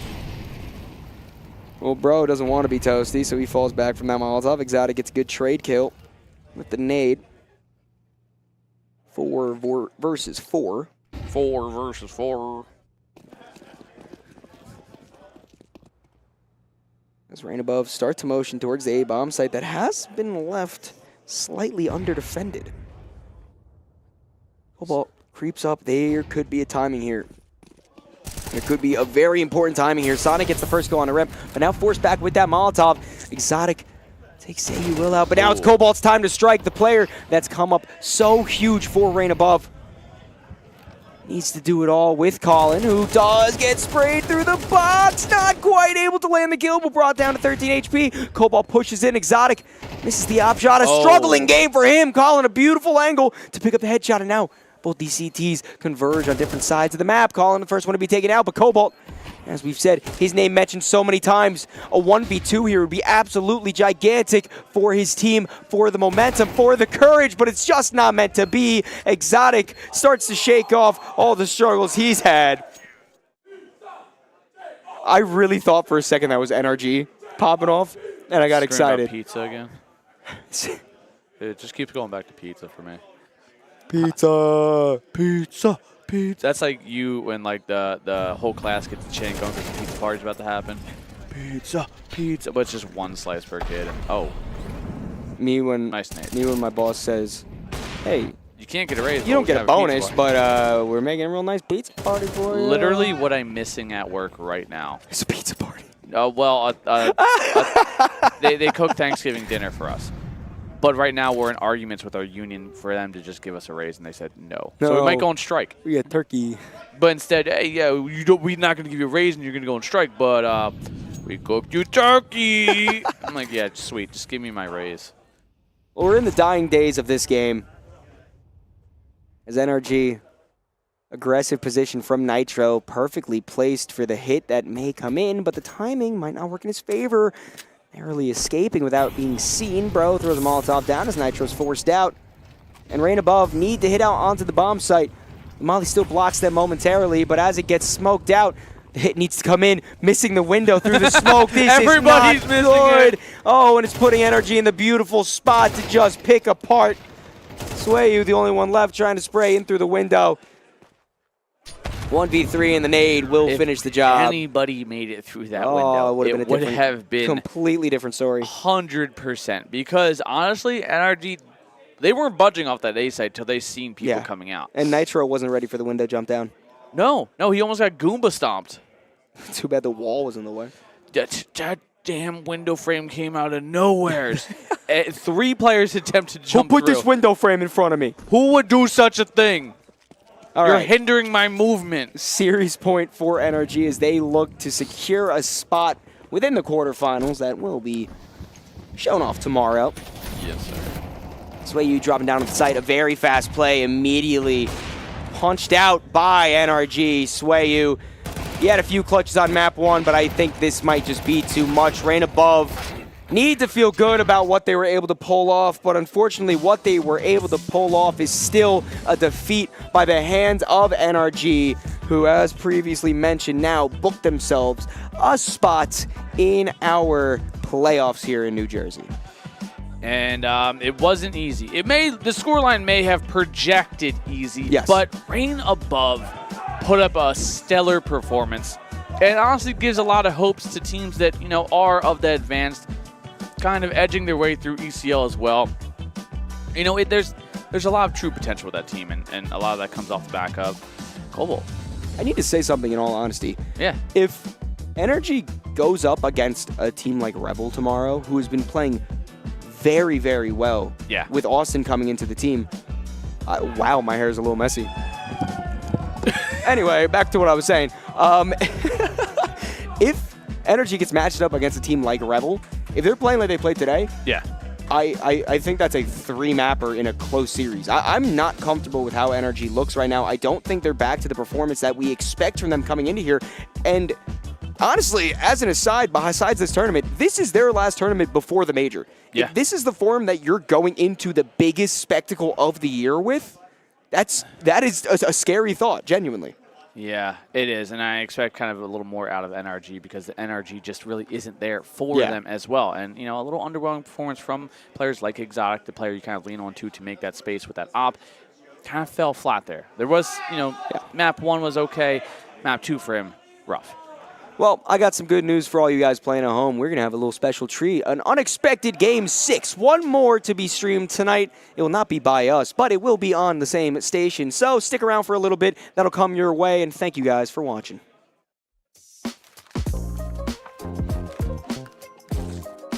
Good shit, brother.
Guys, we couldn't just end it after that last NRG series. You, the people, demanded more Counter-Strike, and that's what we're going to do for you.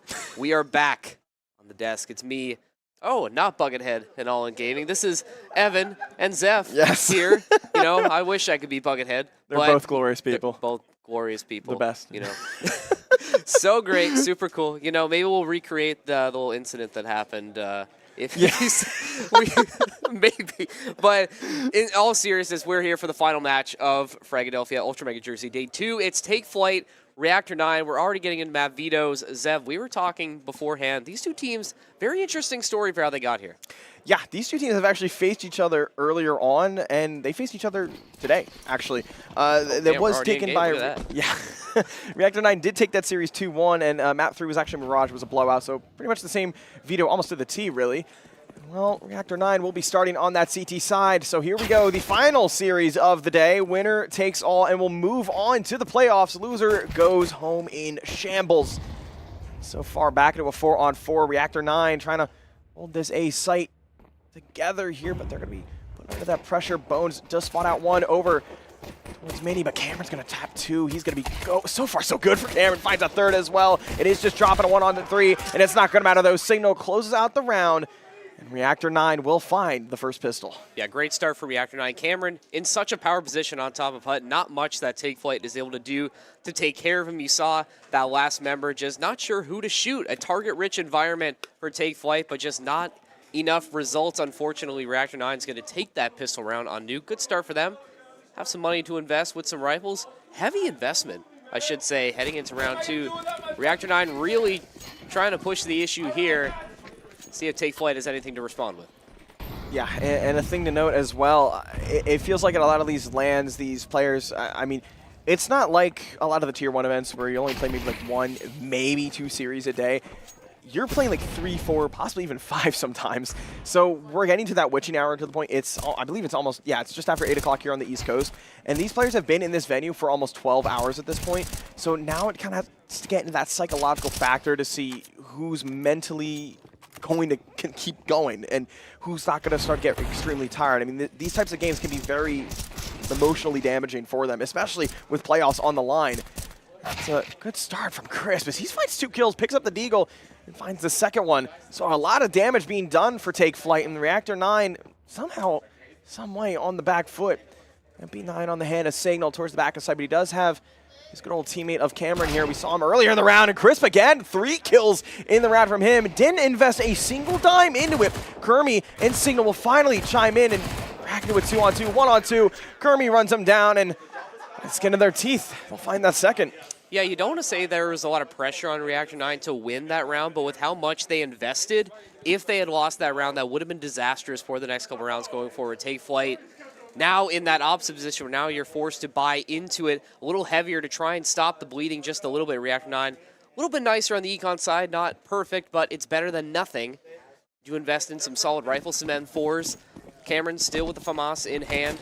MP9's in hand as well, so solid util across the board for both sides here as you see some action going on in yard right now. No picks coming through on either side. Bones trying to hold it down. That smoke setting up that secret push for Take Flight. Now they're going to head down to the B site where Nate is waiting. See if he can do some damage. Does miss some shots there. Oh, not able to escape though. Panic finds him in the backs. Now up to Kermi. That last line of defense on the B bomb site finds one, but not before the rest of Take Flight crash in. And now they're going to look to plant.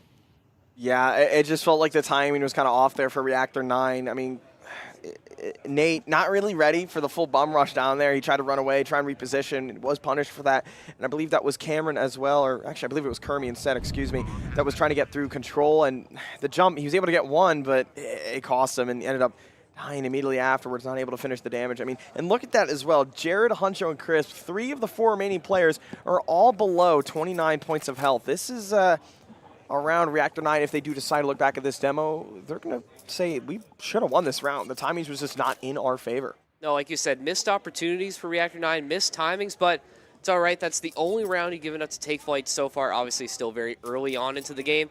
And we knew this was going to be a tough series. Like you said, these two teams have played each other before, went to 3 maps, so we're fully expecting a very competitive series from both of these teams, and obviously the stakes haven't been higher.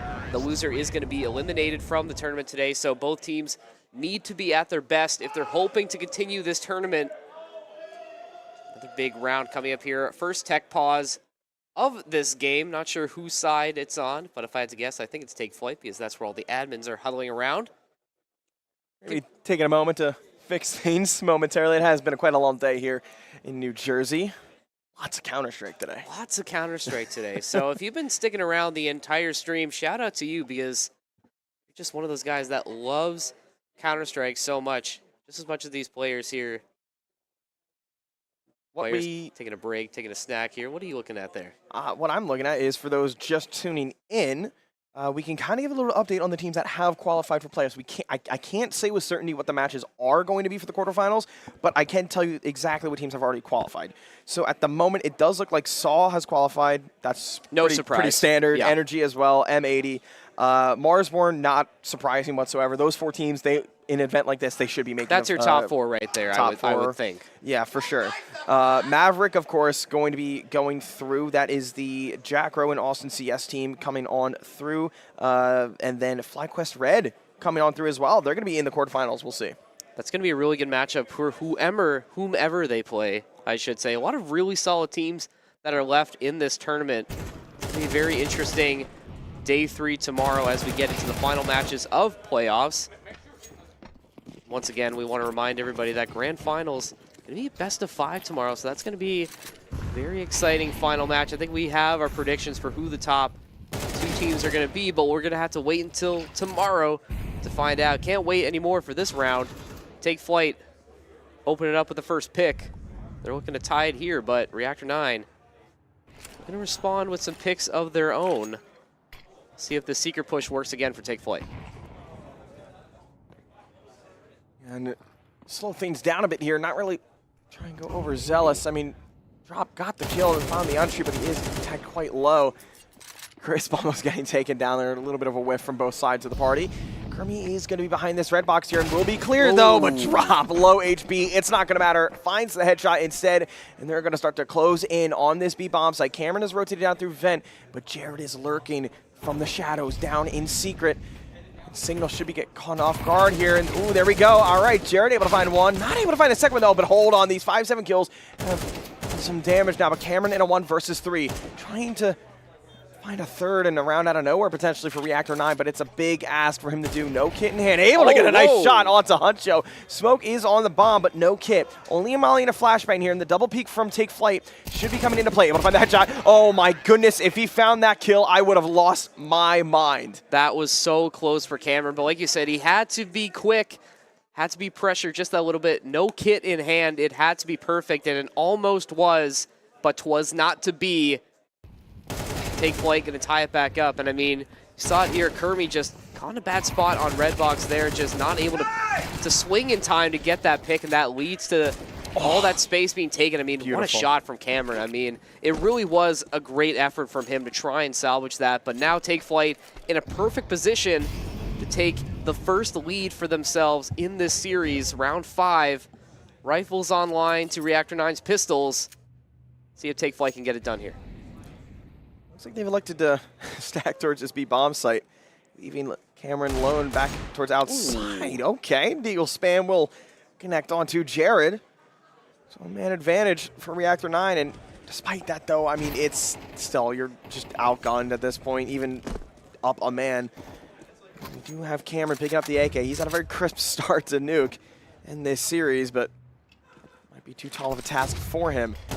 Put under their action once again, able to do some bit of damage there, not really, excuse me, as Drop tags him down through the wall of vent. And this A site, he's going to be under siege as nobody is going to be home for Reactor 9, and now they're going to have to just maybe group up and try and take a fight here, get a couple rifles away from Take Flight, and even then, I mean, it's going to be a difficult task. No, it is. I mean, with the way Take Flight is going to set themselves up, they have a lot of time to get themselves positioned for this post plant. As Reactor 9 taking their sweet time, heading up ramp, to try and see if they can maybe get Take Flight off guard. The head through admin, connecting through Trophy. Panic is going to be the first line of defense for Take Flight. Little does he know that there are 4 members. Oh, the timing looks away at the absolute worst possible time. Crisp now has to try and pick up the pieces. Does find one as well as Huncho. I think that's going to be enough time to let the bomb go off for Take Flight, despite the fact that Bones is going to get away and find another pick on the way out. Does not matter as Take Flight finds their 3rd win of the series, and they take their first lead. You know what's something I noticed casting is that a lot of these players have very fantastic skins. It's true, yeah. I mean, my God, I actually saw the other day, after the skin market crash, it started to bounce back a little bit. I didn't actually realize how much the skin market was worth. It has a higher GDP than like over half the countries on the planet. Crazy. I think it's like over 5 billion or something. That is insane. That is nuts. So I see now why skins are such a lucrative market. And well, you know, it is true. Skins do equal wins, and look at that. Bones, first time he's had the op in his hands, does find Chris, but Jared, blinded, does not matter, takes him out as 4-all for both sides here. Panic getting brought out from behind the shipping containers. Take Flight still trying to hold position in yard. Reactor 9 letting them take the space. See where they decide to push through. A minute here is Drop sort of the lone that smoke's gonna fade. away. That smoke, he's got to swing quickly, and the reaction time from Drop faster than Signals. Now gives Take Flight a small advantage, but look at Cameron. Gonna clean up Drop now. 3v2 now. What are you laughing at? I just saw Puff scooter by. For those, we'll say after the round. It's a 2v2. Cameron and Kermie now trying to fight for the CT round. They do have control here. Jared and Huncho be trying to hunt and take it down. Really, the sides have switched now. Usually it's the T's getting the control of Squeaky early on, but it's actually changed in the favor of Reactor 9. So Huncho has recovered the bomb and will be getting the bomb plant now. Jared is going to be lurking from above, trying to help out, but a lurk outside from Kermie over the smoke will be good. So Huncho now in a 1 versus 2 against the Reactor 9 squad. He wants to win this clutch. It's going to have to be a big one. Able to find one onto Cameron, the heavy hitter. Huncho, can you do it, my friend? This will be a huge run to win, and he finds it. The hat trick in the 1v2 for him as Take Flight find 4. Yeah, great answer to Reactor 9's first 2 rounds. That's 4 in a row that Take Flight's rattled off of Reactor 9. And they're looking like they're looking to take control of this series, and they've done a really good job so far. Reactor 9 just not able to keep up with that aggression, and rightly so, going to have to take a timeout. So the reason we were laughing there was there is a person playing in the event named Puff, a friend of mine, and he made the event, thankfully, with a broken leg. So he's been having to use like a little scooter to rest his lower half of his leg on. So instead of walking, he's scootering by, and I just saw to the corner of my eye him scooter past the caster risk. I should be laughing, but You know what? It's getting to that point of the night. It's getting to that point of the event where, you know, we're like the players. You know, we've had a lengthy day as well, and we're just trying to have fun here for this final series. And I think it is going to be a very fun series. I mean, these teams, it's been very competitive so far. I mean, Take Flight seems to have taken this early advantage, but I think Reactor 9's got something cooking. See if they have a way to respond here. We've seen a lot of strong T sides on Nuke so far, and so far this is continuing that trend. Yeah, Reactor 9 will lose that round at the hands of a 1v2 from Huncho, and that will force them back onto these mixed by pistols. We do have the Swag 7 on Signal. But Jared's threaded the needle, able to find his way through towards Mini, but he will get punished for that aggression. Nate with a 5-7. Now Kermie with that Deagle up in Raptors on that B site. They're going to clear him 1 by 1, and it's not going to matter though. Drop with the headshot. Now into a 4-on-4. Just getting that bomb down. Drop's trying to go a bit aggressive here. There's not really a need to do so, as all 4 remaining members of Reactor 9 are going to be here. And there's the punish right there from Nate. Now, this is a prime spot for Reactor 9 if they want to try and get back into this round. No kit in play for either one of them, but a Molotov already being used. No utility whatsoever. Signal with the Mag 7 is going to go very aggressive. Tries to connect onto Chris, but it's not going to matter. There was all the kills in the favor of Take Flight. And Bones, oh, I'm sorry, my friend. No clutch for you this round. And it's Take Flight finding their 5th. No clutch and no answer from Reactor 9 there. Take Flight really starting to take control of this series. I mean, that's 5 in a row now for them, and they're really looking like a strong team. Again, Reactor 9 have to full buy into this one. So another crucial round coming up for them. We're going to take a look at a replay here of what just happened. Looks like Reactor 9 had a chance, like you said, to close this one out here, but a flurry of picks coming through at the end of the round to secure it for Take Flight. Keep them in this one. Take Flight has done a really good job of throwing Reactor 9 off their game, switching up the tactics and the executes. It's been very successful for them so far. Cameron has kind of been that guy for Reactor 9. He's got 8 picks so far. He's been that heavy hitter for them. He's going to have to make a big play if they want to stay in this series early. Can't let Take Flight take that momentum away and really start to run away with it. If I'm not mistaken as well, I know there's a lot of people with similar, like a similar version of this name, Cameron. I do believe he tried out at one point for my ESEA main team really? A couple months ago, and he was a dog. He was phenomenal in the server, and I think he didn't choose us, of course, which understandably so. I mean, look at him. He's absolutely farming right now in the server, so no hate whatsoever. No. He's doing a hell of a job. I mean, he really is, and it's been very impressive. The rest of Reactor 9 a little cold so far, besides Kermie and Nate, who are trying to pull their weight, but Signal and Bones, 2 kills apiece for both of them. They really need to start picking it up. Cameron, calling his name, finds one before getting taken out by Drop before he adds another one as well. Crisp. Drop missed a headshot angle. Uh-oh. Oh, no. I think Bones was there. I don't know if maybe the X-ray kind of helped a little bit, and maybe we can't see exactly his POV, but Bones' head was just sticking up over the ledge. But now the call's been made that both of them are there. Flash above to try and deny, to force them to take their sweet old time. And a nice shot from Drop, able to find the headshot, looking for the ace, but he's going to elect to stay alive as long as he can. Play for the round, my friend. You don't need it. Drops the AK, picks up another one as well. The quick switch is good, but he's dropped down. He's heard the sound cue. Bones, can he do it? Yes, he can. Now new 1v1. Crisp is low HP, but time's ticking away, my friend. Kit in hand.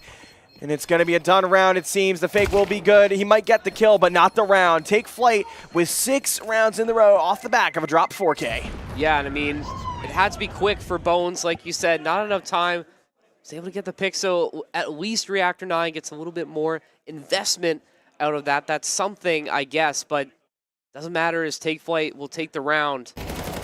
It's been another good stretch of rounds for them. It's been an impressive T-side for Take Flight. That was really Drop's round there. I mean, look at that headshot onto Kermie there. That was disgusting from the angle that he was on, just not able to secure that ace. Would that have been the first ace of the event right there? No. At least on stream? No, Story actually got an ace, if I'm not mistaken, against Carl's Money Crew, I think? It was a Dust 2. He had an op. I don't remember the team. It might have been not Take Flight, excuse me, Flight Quest Red. It might have been them, if I'm not mistaken, from earlier today. But that was an incredible ace with that AWP. Shout out to Story there. He's been an absolute demon this entire event so far.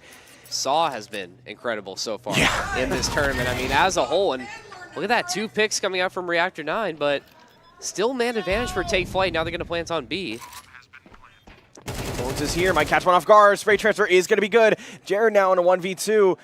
Bones is clawing his team back into this round. No kit on either player, but they do have a smoke. So 10-second Ninja Defuse could be in the cards for them. Jared, you don't need to go aggressive here, my friend. You have a molly and you have a smoke. Some time to work with here. Spots the fake, but not able to find the headshot instead. Kermit able to close out the round, and Bones, well, you're going to find the round for your teammates, my friend. 3 now for Reactor 9. Now, like you said, didn't have to go fast. Jared, though, just exposing a little bit too much under there. Reactor 9 in a perfect position to find him. That stops the bleeding a little bit on this first half. 3 more rounds until the side switch. Take Flight definitely going to be the victors of this half, but potential for Reactor 9 to tie it up before the side swap, and that really was needed. I mean, Take Flight, I should say, were really starting to run away with it. It was getting a little dire, a little dicey if you were Reactor 9 faithful.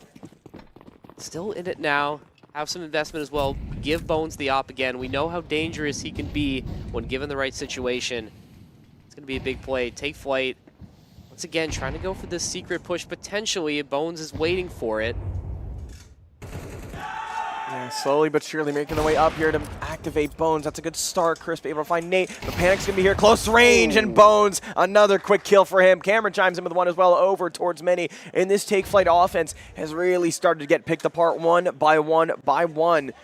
Now, Crisp and Drop have kind of stalled things out here, looking to maybe sandwich in Mini, but Signal will punish him, though, and Cameron looking to find his 13th frag here. 102 ADR for him, an absolutely dominant showing, and he has done a fantastic job playing that A-bomb site this half. No, absolutely. It's been one of the bright spots for Reactor 9 thus far in this game. He's been that guy for them. You know, almost a flawless round as well for Reactor 9 there, I should say, but still a little bit more to go in this first half. See what Take Flight has to respond with. Not as good econ for them now, so give Reactor 9 a chance to potentially steal another one away, because Take Flight can only bring pistols and one smoke to this party. We're going to see if they elect to go for the secret play once again. With only one smoke, I think they've used that smoke, so you're going to have to make it quick. They're going to throw a nade to blow this, surely. Reactor 9, they're going to start to realize this. And yeah, they've already rotated one down vent, so this is going to be put into a very tough spot for Take Flight. Unless Cameron does get overwhelmed, almost pulls out the nade again. Don't do that, my friend. They're going to run him down one by one. Spray transfer is going to be good. Able to find two at least, so a nice transfer onto Panic, but Jared will finally shut him down. And they've recovered the AK and now are looking to take this B site. But a smoke will extinguish the molly and give them a chance to take this bomb down. But they're going to get run down as Kermie's going to try and run right on through. Spray transfer will be good once again. And Jared, oh, my friend, it might not matter. Not a chance for you in Reactor 9. Bouncing back. And 1 round away left in this half for both teams. And 1 round away from tying things up for Reactor 9. Yeah, critical, I think, is the name of the game here. But good response as well. Take Flight. We're in a position, I mean, you were able to get those two, but with no util and no rifles, it makes it tough. Cameron doing the Lord's work, trying to get as many members of Take Flight down as he can. Big play, big grenade there, just to clear the smoke a little bit to give Kermie an opportunity to spray down that planting member of Take Flight. Now look at this, Reactor 9, after being down and out, they found a way to come back into this one. And Bones opening it up with the op again. We talked about how dangerous he can be. And so far, he's trying to keep Reactor 9 in it, trying to make them tie it as they head to the side swap. Yeah, he took down the heavy hitter of drop 100 ADR for him, and another 2 quick kills in the favor of Nate. He's been he's been pretty good outside. I don't know if our mics caught that, but we'll move on past it. So Drop and Huncho, or Crisp and Huncho, excuse me, in a 2 versus 5. Oh my goodness, it's getting late here. Oh, it's getting pretty late. This is definitely the late cast of day 2. Fantastic weekend though so far. It's been a great event. Absolutely, it's been a fantastic event. I think all teams have just been so fun to be around. Everybody here, you know, all the staff have just been so great to be around. You know, very welcoming, I think, to some of the newer faces as well on Fragadelphia Ultra Mega Jersey, and it's been a fun. It sucks that tomorrow's the last day. You know, it feels like we just started, really. It does, but the good news is, though, is we do get to see the quarterfinals, semifinals, third, fourth decider, and the grand final, which is a best of 5. And not only that, while we are speaking about the playoff bracket, Take Flight and Reactor 9, they are battling for one of the 2 remaining spots left in playoffs. The other spot going to the victor between Reign Above and Memories. That is another rematch from earlier on today, and a lot of history between those 2 rosters as well. See that replay there of that last round, just all Reactor 9 there. I mean, Huncho finding one, but doesn't matter when Reactor 9 is just simply out-fragging you. I mean, you do get the side swap now, but I think if you're Take Flight, you have to feel like you missed some opportunities to just build your lead just a little bit more, and now you're giving Reactor 9 a chance to pull back in. Look at this aggressive push through Trophy and Admin, heading down ramp. Reactor 9 just taking all the space they want as Take Flight just getting overwhelmed, quite frankly. Drop not overwhelmed as he does find Cameron, but getting hunted by these 2 members of Reactor 9. That's Nate. Oh, not able to out-duel Panic. Panic in the basement of the Nuke flank. now. Look at this, though. He's at the flank. Coming through vents from Signal. Ooh, he's at a perfect spot. Oh, okay. Okay, you got it. Come on, Signal. You need this round. You've been a little underperforming here for your team, but here's a chance to redeem yourself, and it's not going to happen. Panic will win the round, and Take Flight will find the pistol. I believe that is the 2nd pistol they've won in this map. They did win the T, right? I believe so, yes, because they had the advantage. They had the start, but you know, you needed that. You know, you gave Reactor 9 a chance to get back into it, stop the bleeding a little bit. Take Flight, good start on their T side. Actually, wait, I think Reactor 9 won their first pistol. Didn't they have the lead and then take? I don't know. I'm misremembering, I think. We might have to... I can do a quick check for us. Let's check trusty old HLTV just so we don't say anything incorrect. It was Take Flight. They did win the pistol and instantly... Oh, okay, I don't know. It keeps switching. I think Reactor 9 won the pistol. Okay, yeah, they did win the pistol, and then Take Flight went on like a 6-round win streak. Okay. All right, there we go. Even though that happened like 10 minutes ago, it feels like it was so long ago. Look at that, Take Flight, another one there. So another strong round from them. Well, it looked like a little bit of a listless performance. Reactor 9 needing to respond in kind now. Take Flight with some investment. Reactor 9 not looking so great. I mean, you have potential to get some utility at least, maybe some low-end SMGs, maybe one rifle if you're feeling frisky, but another opportunity for Take Flight to really press the issue and take a lead.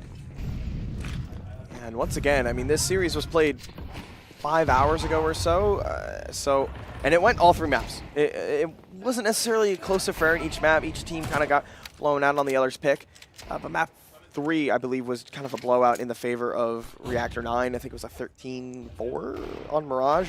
But Mirage isn't in this series. It's Nuke, Overpass, and then Ancient. And I actually haven't casted an Overpass yet this event. I have not either, so that I think would be, that's very exciting, I think, to get to do. I mean, I don't think I've done Ancient yet either. Really? No, I don't think so. Not at this event yet. I don't think I've been able to do Ancient, so, but there's been a lot of Nuke. Yeah. I've gotten to cast a lot of Nuke. I mean, I don't blame them. I think it's a favorite for a lot of these teams here, but it's nice to get some variety. Nuke is definitely one of those maps as well where you don't want to play in a face-it plug, but it's one of those maps where if you're playing with your team, it's very fun. Hey, I'm a Nuke enjoyer. I will admit, I am a Nuke enjoyer. I know there are some that don't find it as fun, but I think it's pretty cool. And I think Panic thought that kill was pretty cool on camera, and now Take Flight once again with a man advantage. 33 seconds left in the round. Reactor 9 slowly but surely trying to make their way through the yard. Signal creeping his way. The timing could be perfect, but Chris gonna fall back and he's gonna spray down both Signal and Bones. Panic adding the last one. Take Flight. They are flying now, 9-6. They've started to find their groove once again.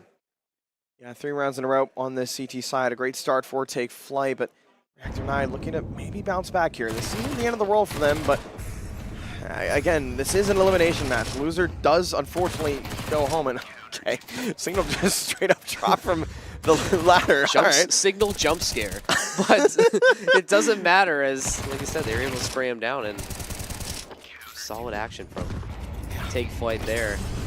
Quick shout out to the production team as well. They've done an absolute fantastic job with this event by far. Like even with the match staff as well. I mean, they've been very quick with the tech issues, and overall, it's been a very clean event. Yeah, I think besides the one tech issue on day 1, there was like a 40-minute tech delay. I think that was game 1, like literally the first game. I think everything has been pretty much smooth sailing. Yeah, we actually finished early yesterday. And I think even technically we finished early today, quote unquote. This is a bonus game. We weren't originally supposed to stream this game. So that just goes to show you how smooth the operation has been thus far. I mean, knock on wood, it goes well for game 3 tomorrow. Yeah, that's very good. Thank you. Yeah, you're welcome. Maybe we can get some more Zeph singing later on. I hope not. Well, you know, we'll see where the night takes us. We'll see where this round takes us, I should say. Everybody's still up with 48 seconds left to go. Both teams taking it slow. I smell and execute on the way. Yeah, and you see they did throw that smoke into like kind of that top vent area. If no one's playing on top of hut, that gives Reactor 9 the ability to jump down into vent if they do so choose.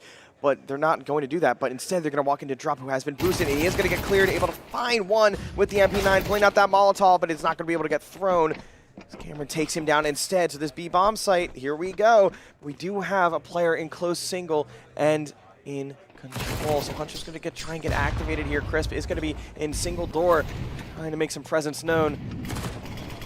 He's going to get smoked off here, trying to do some damage as much as he can, while Cameron will be planting the bomb. Slowly but surely, his team's going to get caught out one by one.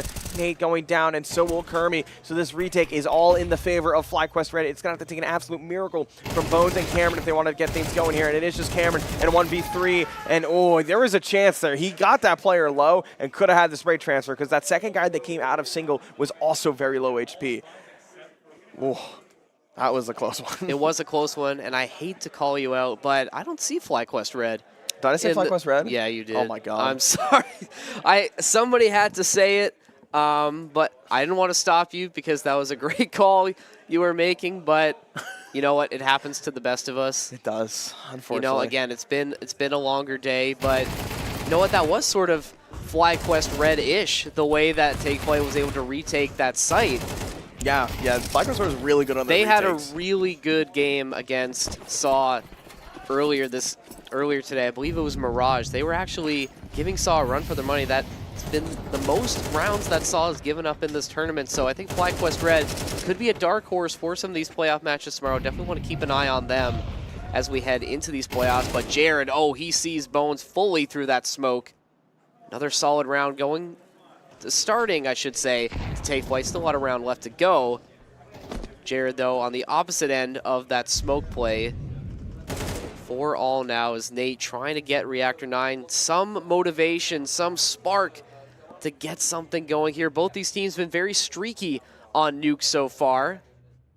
TakeFlight, a little bit better, you should say.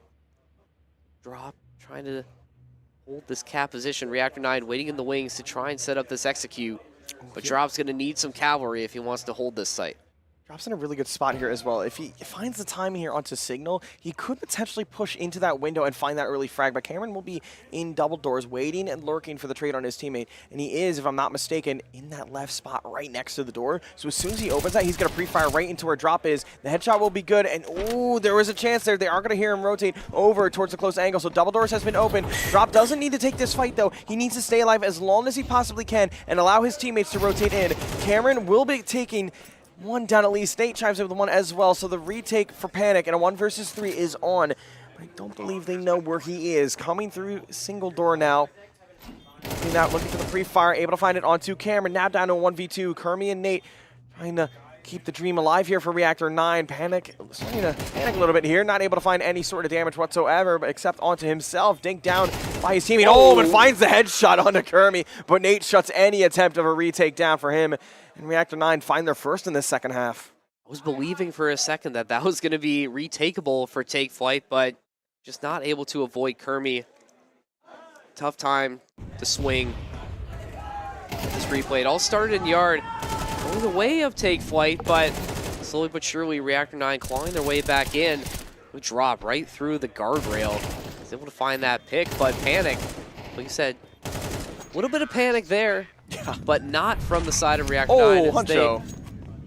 He took damage from heaven. You don't want to see that happen. Not a good way to start the round for TakeFlight, but you're still in an advantageous position here. If you can beat Reactor 9 in this round, your economy will be a pretty rough spot. I don't want to say there's pressure, but you definitely want to see TakeFlight come out on the other side of this. So far, they're off to a good start. 4v3 now on the side of TakeFlight. TakeFlight have been really good at finding these early frags in the openers, but once they get to that mid-round, they kind of stall out, and they kind of lose these duels and give Reactor 9 a chance to get back into this game. And, I mean, we're seeing it here now. I mean, who was that? I believe that was Kermie. Yes, it was Kermie. Yeah. I'm sorry, I don't have my glasses. Well, that might be a problem. Yeah, I need to go get them. But Kermie was able to find that opening kill there in retaliation, but another kill from Huncho will deny. A double man advantage for TakeFlight as they are looking to be in a prime spot now to take Nuke away. Bones and Kermie, bomb on their back. Going to exec into this A-bomb site. Smoke towards Mini. Huncho will be located in the Asia at the second vent with a teammate up in heaven. This is it's going to be a bit sketchy now. The time is going to be everything for Kermie, and it's absolutely nothing as TakeFlight find number 11 and only 2 rounds away now from taking Nuke. Been impressive for TakeFlight. I mean, Reactor 9 had a chance to really make a statement and come back after TakeFlight took an early lead, but it's been all TakeFlight on the second half. I mean, look at this. Jared out-dueling Cameron on top of Silo.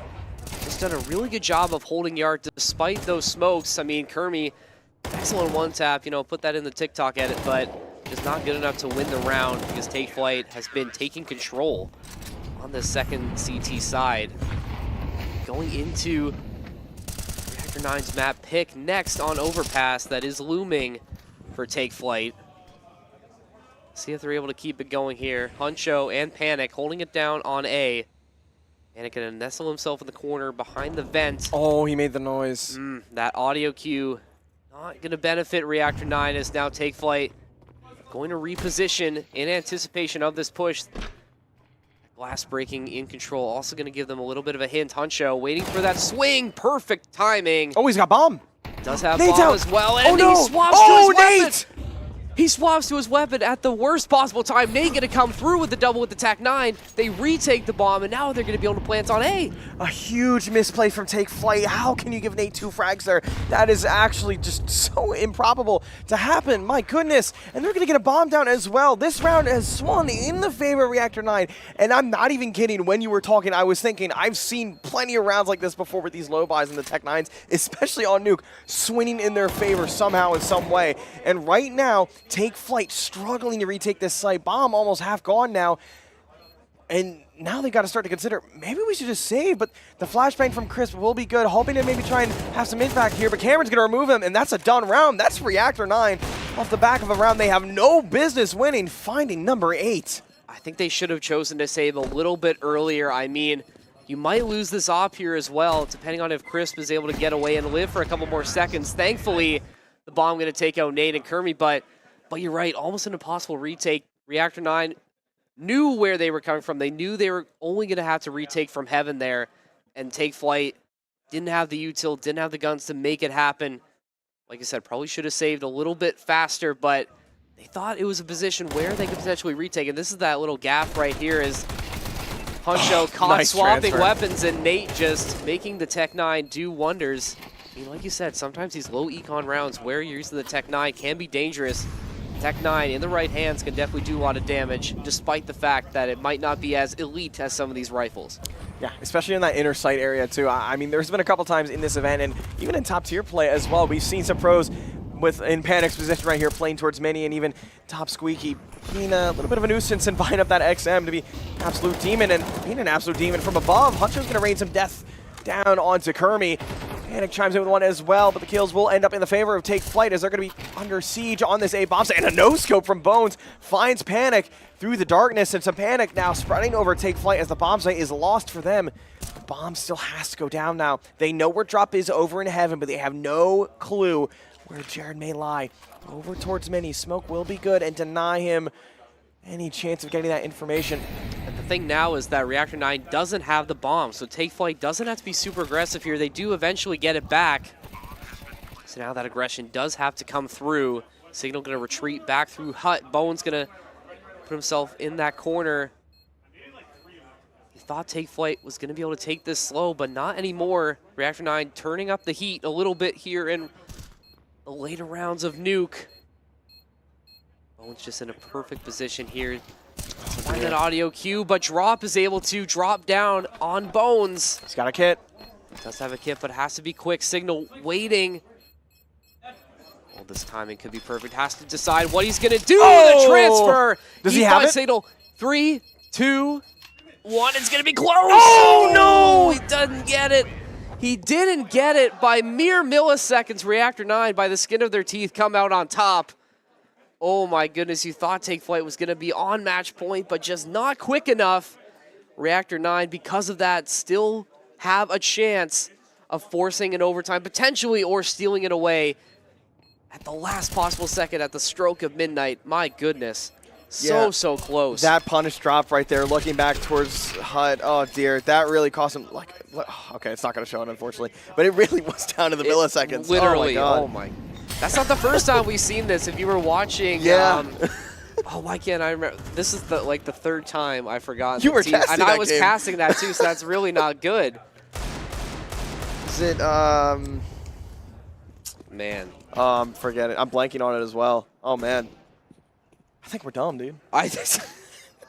Man, this is. Oh dear, but 5-7 in the hand of Drop. We'll try and do the bait and switch here, having Jared playing that close right angle. I think Reactor 9 are kind of starting to read this as well. I think that MP9 kill, and 2 kills in the favor of Take Flight, so they will be back into a 3-on-3. No rifles to recover, but if they do decide to head towards Secret, there will be 2 residing there on the ground. I mean, looking for this vent pop potentially, but looks away at the wrong time, not able to find Panic as he creeps himself up the ladder. And A-Site looking to be the hit there. Huncho close to range with that deagle might cause some damage here, but in a very difficult spot. But Panic with that 5-7 finds the back turn of Cameron, and that deagle is going to have to make a connection there, but it's not going to matter. Those Kermit and Signal will each find one in their favor. Now Crispin on 1 versus 2. He has a flash, and he's got an MP9, but no armor on his back.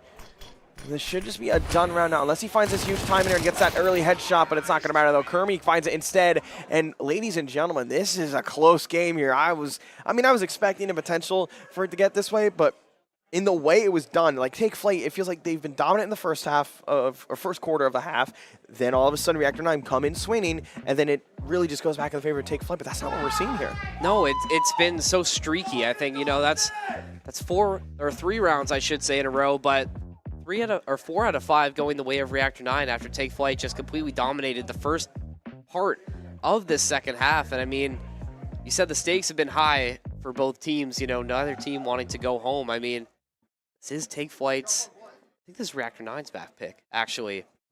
So Take Flight, this is Take Flight's map pick here. I mean, I'm getting confused with Tech 9 now. Take 9, like I said, been a long day, and I remembered that series now. It was Notorious Maverick. Inferno. Okay. Literally coming down to the wire on one of the final rounds. Just incredible stuff. Buzzer beater like stuff. I mean, you can't write it any better than that. We're gonna see LeBron. Green. I mean, we're gonna see whose story ends with a happy ending here on Nuke. Take Flight and Reactor 9 just refusing to go down. What do you think? Do you think Take Flight stays a little bit more passive here, or do they try and take advantage of Take Flight's position? Can't afford to make any mistakes here. I mean, Signal does have that Mac 10, so if they wanted to do something fast, maybe put him in that entry role and try and find something. And or you know what? This is what I would do. Split them off into 2 groups, have Bones try and go for the early frag with the AWP, and maybe try and get Signal down vent in towards lower B. Maybe just get that control that they need, because Take Flight, they haven't really needed to play a guy early on down towards B and towards Secret. They've been playing pretty standard Counter-Strike, 3 towards A site, 1 on outside, 1 towards ramp. And right here, that one person will be Drop, and Nate's going to find Crisp over on outside. So Drop might need to drop down here as soon as he finds one, but he is overwhelmed. The headshot on Kermit will be clean and committed. And now Take Flight. Oh man, this is now should be the 4th or 5th round in a row they've just lost in the latter half of this game. This is concerning. Neither team they can't end it. They're just giving the other team a chance to make it back, and like you said, yeah, Reactor 9 going to be able to take another one. Take Flight have to save here. I mean, you look at the money spread. 50 for Jared, 100 for both Panic and Huncho. You just have to concede. You have to give the tie to Reactor 9. Have to think you can come back in round 23, but with the way that they've been playing, nothing is guaranteed. I don't want to say the O word, but it definitely seems like that could be on the menu for this first game on Nuke. Haven't really seen a lot of OT. I think that might have been enough. That might have been enough to cast the curse. I don't know. I didn't know how else to put it, but I haven't really seen much of it in the event. I think the only game I don't think we've had one on stream in overtime yet. I think I did see the. Now I just said it. I think I did see Rain Above versus Memories the first time around. I think map 3 did go to overtime, and that was taken by Rain Above. And if I'm not mistaken, I do believe one of the maps for Notorious versus Maverick did go the distance. Well, yes. I'm not too sure on that one. So not really a lot of overtimes here. And, well, I mean, we're in a prime spot to be in that right now. 11-11. 5 of the last 6 going in the favor of Reactor 9. Make a wish. Wishing for overtime. Well, we'll see if the Counter-Strike gods answer your prayer. Here, I think Take Flight needed to take a break to pray a little bit. Coach trying to hype the team up. Gonna get a replay of why they're in this tough spot. It all starts with Nate and Kermit. They really turned it up in the second half, and those are really the only 2 picks that Reactor 9 needed to get it done, because, Take Flight in a situation where they can't really force the issue, have to save. Now another timeout coming through from from Reactor 9. Clearly not everybody on the same page here, and I don't blame them because this is a crucial round, or the most important round of the game thus far. Both teams need time to think about what they want to do. It's kind of ironic. Their team name is Reactor 9, and they're playing on a map with nuclear reactors. It's true. It's true. Mm-hmm. All right, well, anyway. That was a good aside there. Yeah, I actually really like the Take Flight jerseys. I like that They're they have the country of origin flags on Yeah, them. they're very too. clean. Very nice. Shout out to them. Shout out to the lone Canadian on Take Flight squad. You're Canadian too. Yeah, it's true. Yeah. It's very true. So that's why I got to shout out my countrymen. I didn't catch the name on the back, so I'm not sure which one of the members of Take Flight. It's a homegrown Canadian boy, but does not matter. Take Flight has done a really good job, but not good enough to stop Cameron. Reactor 9 really getting aggressive here, pushing through control. That smoke going to give them a little bit more space as well. But Crisp, oh, that grenade, perfect timing. 2 picks coming through. That might spell disaster for this potential push from Reactor 9. Take Flight now on the counterattack. Bones still a problem with that off. Cameron as well. 2 big members of Reactor 9 still up in this 3v2. Crisp only on 7 HP, but does not matter. Dinking Bones with the USP. Now it's all up to Cameron, the top fragger for Reactor 9. Let's see if he can live up to the moment. If there is a man in the server to clutch this 1v3 right when they need it the most, it would just be Cameron. He's not only leading his team, he's leading the entire server. 22 and 17 for him, drops the closest one to him, but he's out of the round. And Cameron going to be mollying the rafters up there. A good molly, but not going to find anybody, though, and his presence will be known.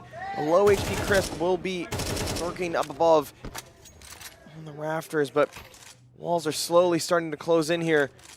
He's not going to pick up the op, and a nice wall bite from Cameron. What the hell was that? Tries to go for another frag there, but Hunter will shut him down. But what the hell was that? Do you think that was calculated, or was that just just a prayer right there? We might have to check his PC afterwards just to make sure there's no suspicious USBs, but no DNA. No, but I mean, oh my God, we're gonna please hopefully get that in the again. replay. I mean, what's like how? Fantastic. And the slow mo. I genuinely am at a loss for words for how that was possible, but I think they don't ask how, they ask how many. And Take Flight now, they're 1 round away from securing this win. I think that was game sense. I mean, I think the call The was made. Spider sense tingled, I think, there. Exactly. Yeah, I think you get that feeling where you have a feeling, you can't prove it. Kind of like the James Stokes type situation, where you know for a fact it's that, but you don't know for a fact. If that kind of makes sense. But I do know for a fact Huncho's going to be put under the pressure, and it's going to be 2 kills in the favor of Reactor 9. 3 now instead. Overtime will be here. Crisp, though, trying to shut them down, and it's, oh dear, we've lost the game. Okay. Crisp in a 1v3, trying to hold the line as much as he can. Elects to pick up that AK-47 instead. Back into the map, and Reactor 9 will win the round. Overtime is here on Nuke. Well, we called it. I think we spoke it into existence. And yes, I mean, we didn't get to see exactly how it went down, but Reactor 9 were able to take it. Just, really tough for Take Flight. You had to feel like you were in that power position in a spot where you could easily have taken this one, but you just didn't lock in enough, weren't able to finish, and now Reactor 9 has a chance to steal that one away. And with Overpass looming, Reactor 9's map pick, a lot of pressure now being put on Take Flight to secure this win. You don't want to say the C word now, but it might be, that could be what the streets might be saying if Reactor 9 can pull away with a win here. The streets of New Jersey. The wild streets of New Jersey. Let's see this here as someone's really happy. Yeah, and Jared's someone just got really happy. Look at that, Jared. Jared? He went to Jared for those 2 picks. Hey, no free advertisement. All right, yeah, not sponsored though. But oh dear. But Kermit will find the opening frag, and a second one as well. Finds that low HP of Jared, finally able to take him down, but he does know that someone has dropped down into the back site. Crisp with the AWP will be located outside, looking for maybe an aggressive stance here, but the timing will be good in his favor, able to take down his counterpart. And there we go. Kermie and Signal now 2 versus 3. And a huge comeback in this second half, able to find a bunch of rounds in a row to make this in there to overtime. But Bomb looking to go down now. Signal will get that plant, and this retake will be on B site. Oh, it might be a bloodbath. Kermie's going to be isolated himself over in Vent, hoping for the flank, but the flank will be coming from Secret. 2 players here. Kermie's made that call, and they're going to know that. Signal and Kermie, they're going to have to peek this at the right time, and that's not the time you want to see. Spray's going to be good. Not able to find it, though. Huncho's going to close out the round, and Take Flight will find the first round of OT. Yeah, somehow. I mean, Reactor 9, good crossfire set up there, but just not able to clear both members of Take Flight, unfortunately, is get a little bit of a shoulder rub there. Got to keep those shoulders limber for this overtime. I mean, it's been stressful, I think, for both sides. We'll get a look at a replay here now. Jared spraying it down in the yard. Look at that, on the silo. Look at the switch, too. That was some good stuff from the man from Take Flight. Crisp as well. Great shot onto Bones. It's all been these heroics that Take Flight has been able to bring to Nuke thus far, but still a little bit more to go in OT. If history says anything, Reactor 9 is going to come back. And then 25 damage to Cameron. Wow, I am shocked by that. I'm even more shocked that that's a free kill in the favor of Jared. Nobody's going to take him down either. He's going to run for the hills back towards Mini, the safety of his compadre. And Crisp is going to find one as well. This is all Take Flight in this early round. Now they've gotten control of Ramp Room Reactor 9, but down 2 man, not a single point of damage done towards Take Flight. I mean, this is a tall task for them, even in this latter stage of the game. Every round counts.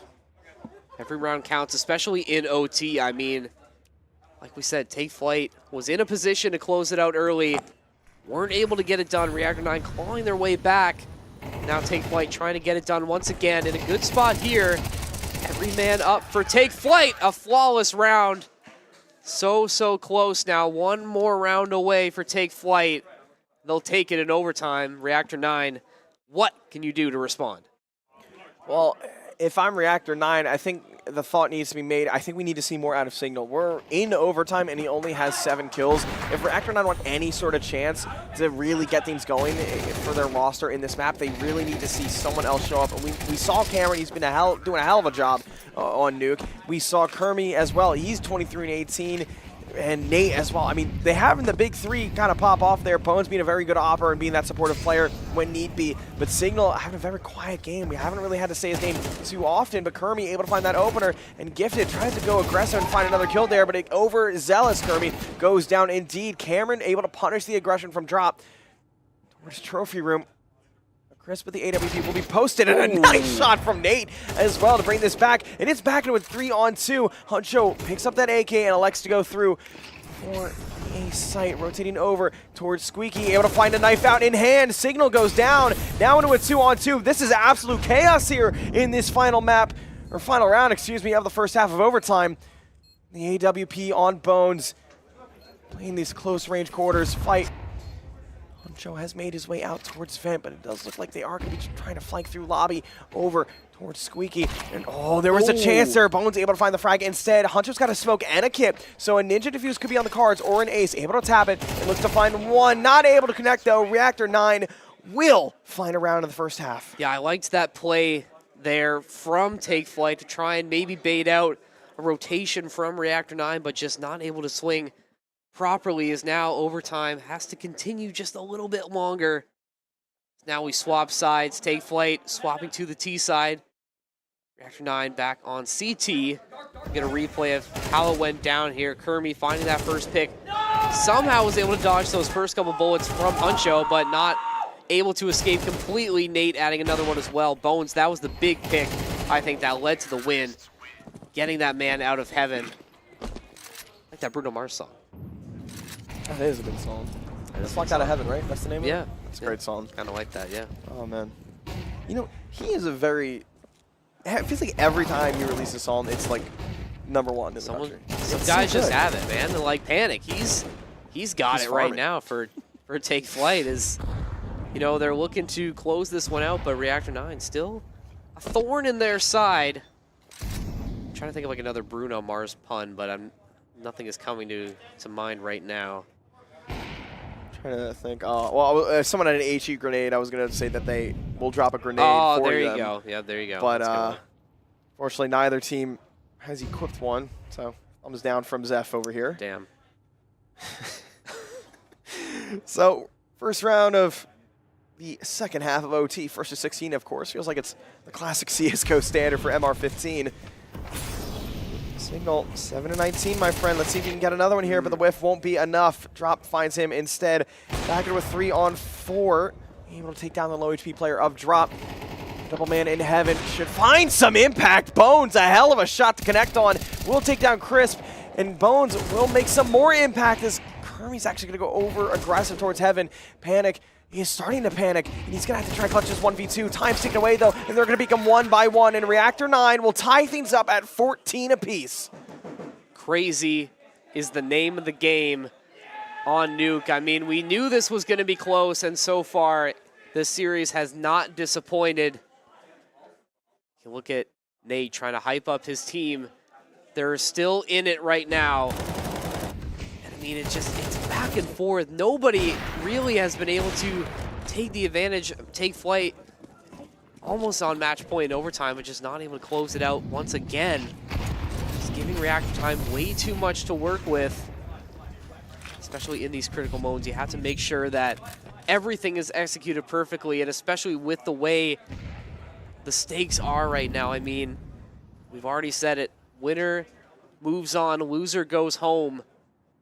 Both these teams fighting for their lives, and it's never been bigger. Spot of the gun barrel. He knows they're getting close. Bones, he's ready for this. He's going to call to his teammates that they're going to be flanking from heaven. Going for that contact off that Brokey style play, and he will find the connection onto Panic. That's bomb. Oh, that is bomb. They got it. Oh, man, and another shot from Bones, and you see a little bit of a tilt there from Huncho. He kind of threw his head back in frustration, and a nice shot from Drop. But will that be enough to give Take Flight a chance of getting back into this game? And oh, okay, Drop able to find a second one, but now you're in 1v3. You're going to have to ace. And, oh dear, brother, you're at 17 HP. It's you against the world, it seems, right now. Found another one. Now, 1v2 versus Kermit and Bones, who have the possession of bomb, and they know where Drop is. They have an idea. An idea can make a big impact here. Only 17 points of health against a full HP of Kermit and a 66 HP of Bones, and he's creeping up slowly but surely. Knife out, zoning in on bottom heaven right now, but is going to get spotted, though. Gunfire will be exchanged from the red box, and the swing from Bones will be good. We will find map point for Reactor 9. This would be devastating if you Take Flight to lose this one. You have to full buy here. You have to get something going. I mean, critical situation, and losing bomb early just completely made the round fall apart. Nate does, you know, get some impact there. Bones, though, 2 massive picks with the op. Drop doing everything he can to try and salvage it, but just not able to clutch up. Now Reactor 9, you know, in that situation to finally close it out, but Take Flight. It's just... You heard that too, right? Yeah, I did. Yeah. I don't know if the folks at home did, but we Hopefully definitely not. heard it. It would be so funny if like, because we're reacting to what we're hearing in the menu. If nobody else can hear it, it just, we sound crazy. They're just reacting to the stuff that nobody else can hear. This schizo moment from the casters. Speaking of schizo, nice shot there on the flick. I don't know where I'm going with that. I'm going to shut up. Great segue. But Bones put under the pressure there with the AWP. He's already found one in the round, and it looks like Take Flight are going to try and wrap through. Bane to the op shot will be good, but under that connection, Bones, he's very good playing this very aggressive op style play, and his support from Nate will find 2 and a third as well. That might be the nail in the coffin for Take Flight, as they will lose potentially Nuke, and a huge comeback from Reactor 9. This is a team, I mean, I didn't know too much about coming into this event, but this would be a statement win to force Take Flight on the back foot, to force them to go to the overpass down a map, actually. I am quite astounded at this. 26 and 23 for Nate, 26 for Cameron, 24 for Bones, and 24 for Kermie. Everybody on Reactor 9 certainly firing on all cylinders. Really Take Flight starting to kind of taper off there at the end. Nate will be the closer, and Reactor 9 yelling and screaming their way to a map 1 victory. A fantastic victory for them. You have, again, I have to use the word Take Flight did kind of choke that one away. Oh, I'm not going to lie. They were in so many positions, so many opportunities to close it out and just not able to get it done. Props to Reactor 9 for staying into it and now going to their own map pick. You have the advantage, have the mental advantage as well. You have to be feeling good. Like you said, a statement win from Reactor 9. Maybe a team that was a little bit more unknown. Now they're making themselves known, making their presence known against Take Flight, but still another map to go. I do want to see more out of Signal, though. He had 7 kills, I believe, Yeah. at the end of that. That was almost double OT. I understand, you know, you won the game. You have all 4 of your players hitting shots. And, yeah, okay, you won, but you got to feel good about yourself. You got to feel good. You got to have that confidence. We saw a little bit of whiff from him, and hopefully we don't see that again. We do have map number 2 of Overpass coming into play. That was Reactor 9 winning. Pick of Take Flight. See you on Overpass.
It was a back-and-forth affair on Nuke, but Reactor 9 will steal away the map pick of Take Flight 16-14 in overtime. My name is Zeph. I'm joined by Not Really Evan. What a map. What a map indeed. I mean, we talked about how Take Flight had a lot of opportunities to close it out, but just not able to get it done. Letting Reactor 9 hang around a little bit too much. And now they're in the hole going into Reactor 9's map pick on Overpass. So dire straits for Take Flight. You know, this is their big moment right now. Backs against the wall. You have to respond. Reactor 9, you know, playing with a little bit of fire now. It was a slow start for them, but they really started to turn things up on the latter half of Nuke. So we need to make sure that they can keep that going. Yeah, absolutely. Keep that going, yeah. And the fun fact we mentioned as well, these two teams played each other earlier today. Yes. And with that as well, we saw them play Nuke in that series, and actually, Take Flight blew out Reactor 9 13-8 on Nuke. And they also played Overpass, and in that case, Reactor 9 took that map 13-9. So going into this, I mean, this is certainly something. I mean, the cards are out of the table here, but I do think I have to kind of favor Reactor 9. I have to agree. I mean, I like Take Flight. I think they're a great team. You know, obviously gotta support our Canadian boy. There he is on the left there.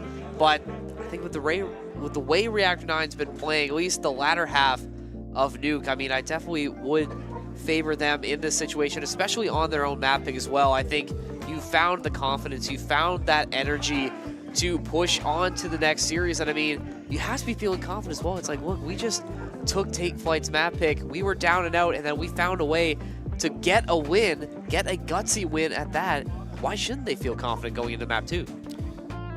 I have no reason to not feel confident. I mean, you said it yourself. I mean, they stole away Take Flight's map pick, a map they were literally blown out on a couple hours ago. Yeah. So a massive improvement there from Reactor 9, and really pretty much every one of their players was firing on all cylinders. Unfortunately, Signal having a little bit of a lackluster first game, but it doesn't really matter. It doesn't matter as long as you can figure out how to get it done. And that's exactly what Reactor 9 was able to do. We were talking about it. It will be interesting to see who starts on which side as we get closer and closer to this map 2. Both teams getting ready. Still in warm-ups, it looks like. Coaches trying to go back and forth, giving the team some advice. I mean, again, if you're Take Flight, you need to figure out the second gear, this third gear, you know, really you need to switch into, because backs against the wall now, you do not want to go home in this fashion. I mean, that would be heartbreaking, I think, when you had, you know, such a big advantage on your own map pick to then let it slip away the way it did. It'd be a really, really unfortunate end to your tournament. But absolutely, yeah. We'll see what happens. I mean, it's going to start now. Graphics are going away, and we are going to Overpass. Take Flight starting on the CT side, Reactor 9 on the T side. We'll see what Reactor 9 can do to maybe secure this series win. Or does Take Flight find a way to send it back to Ancient? Huncho will find the first frag of Overpass here this evening. And Kermit looking to maybe make his presence known as the rest of his squad will be making their way up sand. Ooh, and he did spot the gun barrel of Jared, but Jared's going to do one thing better. Finds the headshot first, but Nate instantly trades. Crisp is going to be here at the flank in bathrooms, but they will thread the needle, make their way down towards... Oh, that's the bomb. That was a fantastic time of patience there for Crisp. And, oh dear, these kills are all going to go in the favor of Take Flight as they find the pistol, and they're going to love that. A good amount of confidence going into Overpass as they, unfortunately, they did choke away Nuke. They did choke away Nuke. You know, you hate to keep saying it, but that really is what happened. I mean, Reactor 9 just a little bit of a slow start thus far on their own map pick, but it's not dire straits yet. That was only round number 1.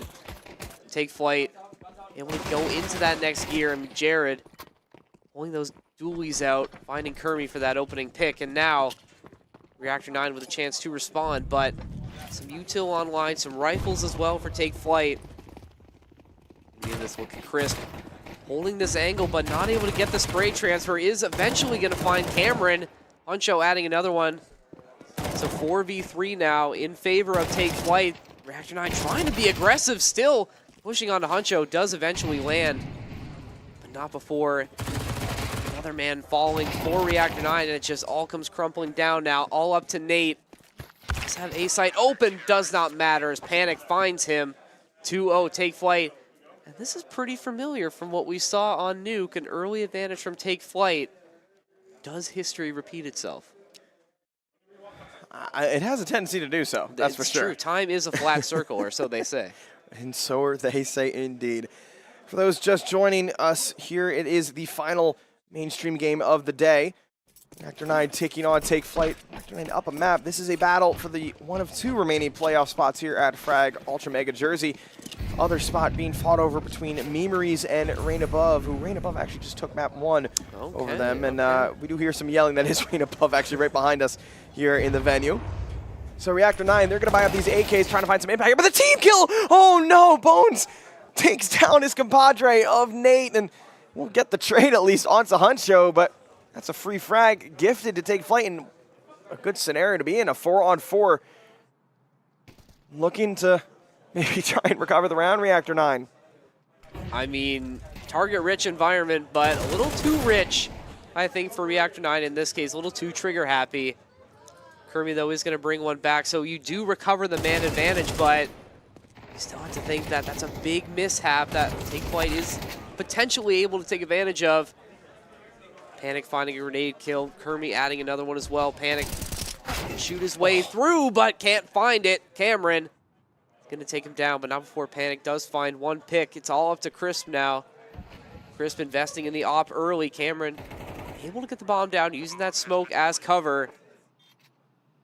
Look at this, giving Crisp a little bit of space to work with. It's going to hop up on I like this. railing here. I like this from Reactor 9. They're staying together, and they're going to go clear water, and they've planted for water as well. So Crisp is going to start to count down the areas where they could be remaining. He does have a sense. As soon as he clears his tube, yep, there he goes. He's going to know that they're going to be in water. Flash is going to be good. Going for that aggressive peek, tries to get the no-scope, misses it, and Kermie will find the round, and Okay. all right. All right. A little BM there onto the body of him, and Reactor 9 find it number 1. Well, you had to think that, you know, these teams playing each other for the second time today, a little bit of animosity between these two squads, and obviously with the stakes being this high, to think that we saw it again.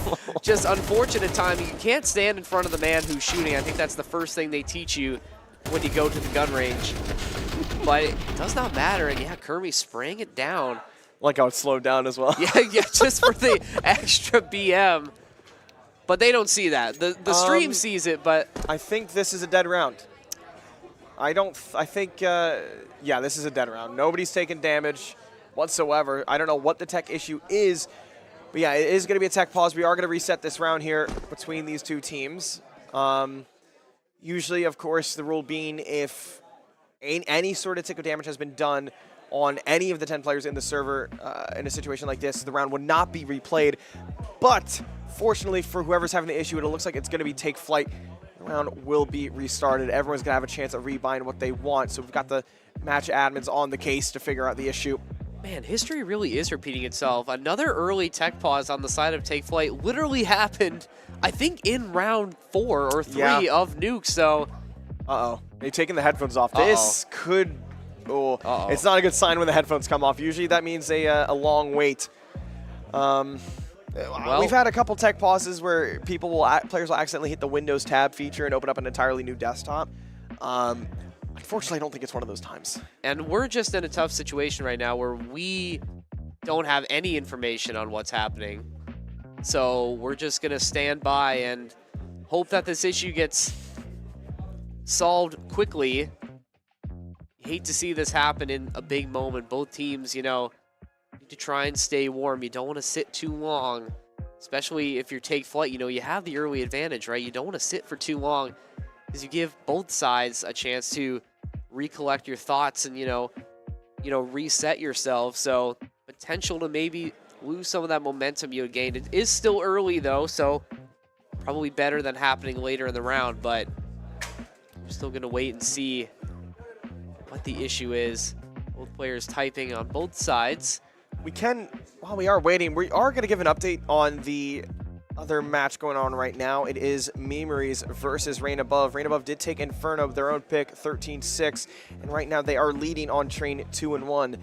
And I actually have a story I want to say about one of those players. Please, So inform me. I am friends with all 10 players in that server. I'm friends with the entire Rain Above roster and the entire Memories roster. Okay. And I am staying in a hotel with Rain Above. I'm sharing a room with them. They were fortunate enough to let me tag along and have a place to stay here for the event. The first hotel we go to is booked by their IGL Colin. Walk into the room, 5 roaches on the refrigerator. Oh. And instantly left. Was not happy with that. Well, I mean, I wouldn't be either. No, absolutely not. And thankfully, due to the goat of Miss Cersei's mother, she was able to get us into a Hilton. So go in there. Nice. Fantastic Roach, upgrade. roach free, I assume. Roach Good, free. good. Colin goes to take a shower in the bathroom. Well, he comes out, whatever. I go in to use the restroom. Colin forgot to put the shower curtain in the tub and flooded the bathroom. Oh, come on, man. That's like rule number 1. What are we doing, man? I'm barefoot too, and this is like 11:30 at night, and I just want to go to bed. I want to cast some Counter-Strike the next day. As you should. I go take a step. I'm like, why is my foot wet? And then I look at the bath mat. It is soaked. Oh. And you can physically pick it up and twist it, and the water will just go everywhere. It was, oh, I was so upset. I mean, I don't blame you. I mean, I guess it would have been a lot worse if you were wearing a sock. Oh my right? God, Nobody wants that. I would have lost it. I actually would have But, lost it. you know, I guess it is what it is. You know, at least it's roach free, I guess. Yes, right? Like you said. clean So, room, fantastic. I think they're Weird note as well. You ever been to a hotel?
We do know, though. TeamSpeak, yeah, it was it crashed for everybody, really. Damn. A little bit That of a rough sucks. scenario. Yeah, but we are back. not much really happened there, but Reactor 9 did win the previous round there, so we will see them going up against this Take Flight roster, and they will be dropped down to a low HP. Bones able to find that opening frag onto drop. Slowly but surely, Reactor 9 are going to get their presence known throughout the map. They've dropped bomb already outside towards B site, so it looks like that might be the intended target. And if I had to guess here, it seems like Reactor 9, excuse me, they're going to have send Cameron and Signal over towards Sand, try and see if they can get an early aggressive pick, and if not, rotate down connector towards that B site. And that's the pick we were looking for. Okay, Cameron able to spot the aggression from Jared and punish him for it, and that's connector fully cleared now, but Panic's made his way all the way through into water. He's going to call that the coast is clear, but not for long, as the duo of Nate and friends will come on through, and that's a good first kill and a nice spray transfer on to him. A nice double kill from Panic, but the Hero M4 won't win the round for them though, as Kermie is going to get aggressive and find the kill onto Huncho. Now it's going to be Crisp in a 1-on-3 with a CZ of all things. Very interesting pick. I mean, obviously, he's got a plan for it. Maybe not. Swap it to the AK instead.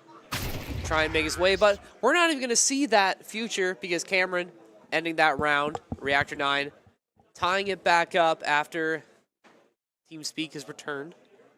We want our teams to speak to each other, so that's very good to see. But again, you know, almost like a little tactical timeout for both sides. They figured that out, so both teams getting a chance to reset and reconvene. Panic with some heroics there with that double, maybe trying to solve an issue for Take Flight, but does not matter as Take Flight continuing to stay hot. Yeah, and look at that now. They forced up around that M4A1, and now they're broke. They have to result back to these pistols. So giving Reactor 9, excuse me, the lead. Most likely, they're expecting this aggression in towards water, and they would be correct, as Panic with the 5-7 will be located in that sector of the map, and he is spotted. Drop with the Deagle will reside in water, so playing it slow, cautious. They do try and clear the map out one by one, and this is the proper play in a situation like this. And Signal, come on, buddy. Wait a come on, you got it. Hot swap. There we go. Wait. Come on, do it again. I believe in you. Come on. All right. You know, they do say that swapping to your pistol is faster than reloading, and we just saw it happen right there. So shout out to you, Captain Price, for that time-old adage. Jared continuing to try and farm with the Deagle, down to 14 HP now. Left by his lonesome and Ticket, and Nate gonna solve that problem. Reactor 9 retake the lead. Again, they're looking very crispy so far. They're looking very sharp and very stout. I think they are tapping into that momentum they gained at the end of Nuke, and right now they're really putting it to Take Flight. They need to find an answer. Let's look at this. Signal just ducking and dodging these bullets. Not able to solve Jared, but does not matter. Nate playing the heroic action there.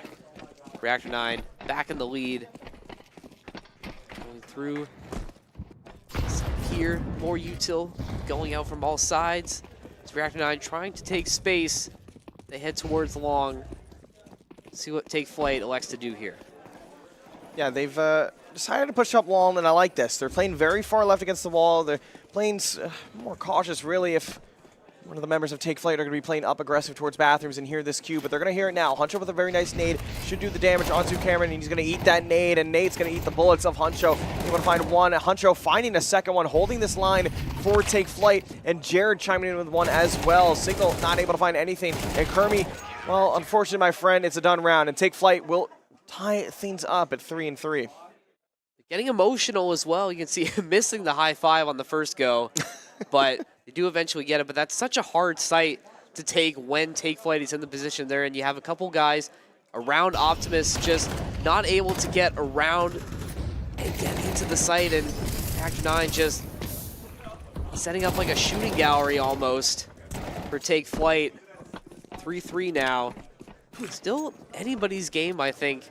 We were talking about how Reactor 9 looks like they had the early advantage, but Take Flight still in the fight, fighting for their tournament lives.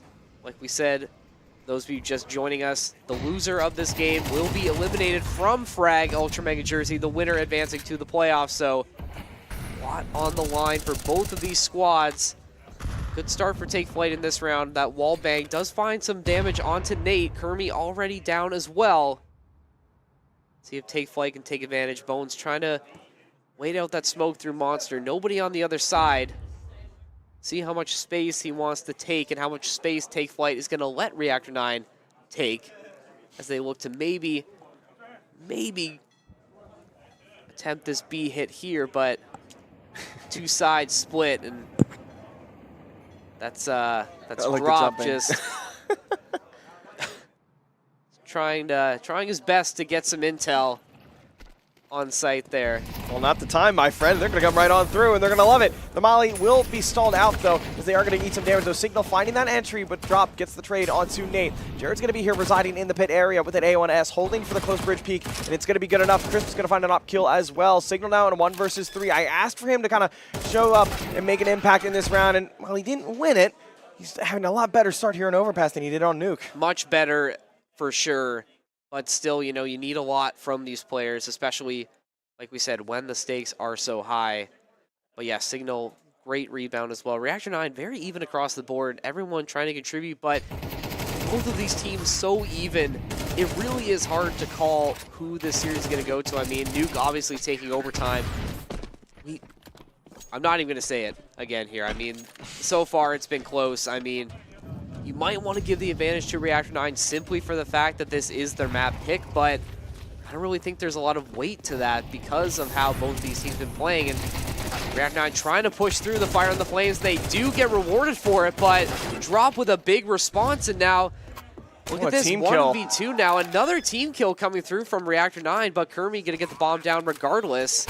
But 24 HP, and that Molly is going to do it for the most part, forcing him out. Take Flight going to take this one as well. Honcho with the defuse.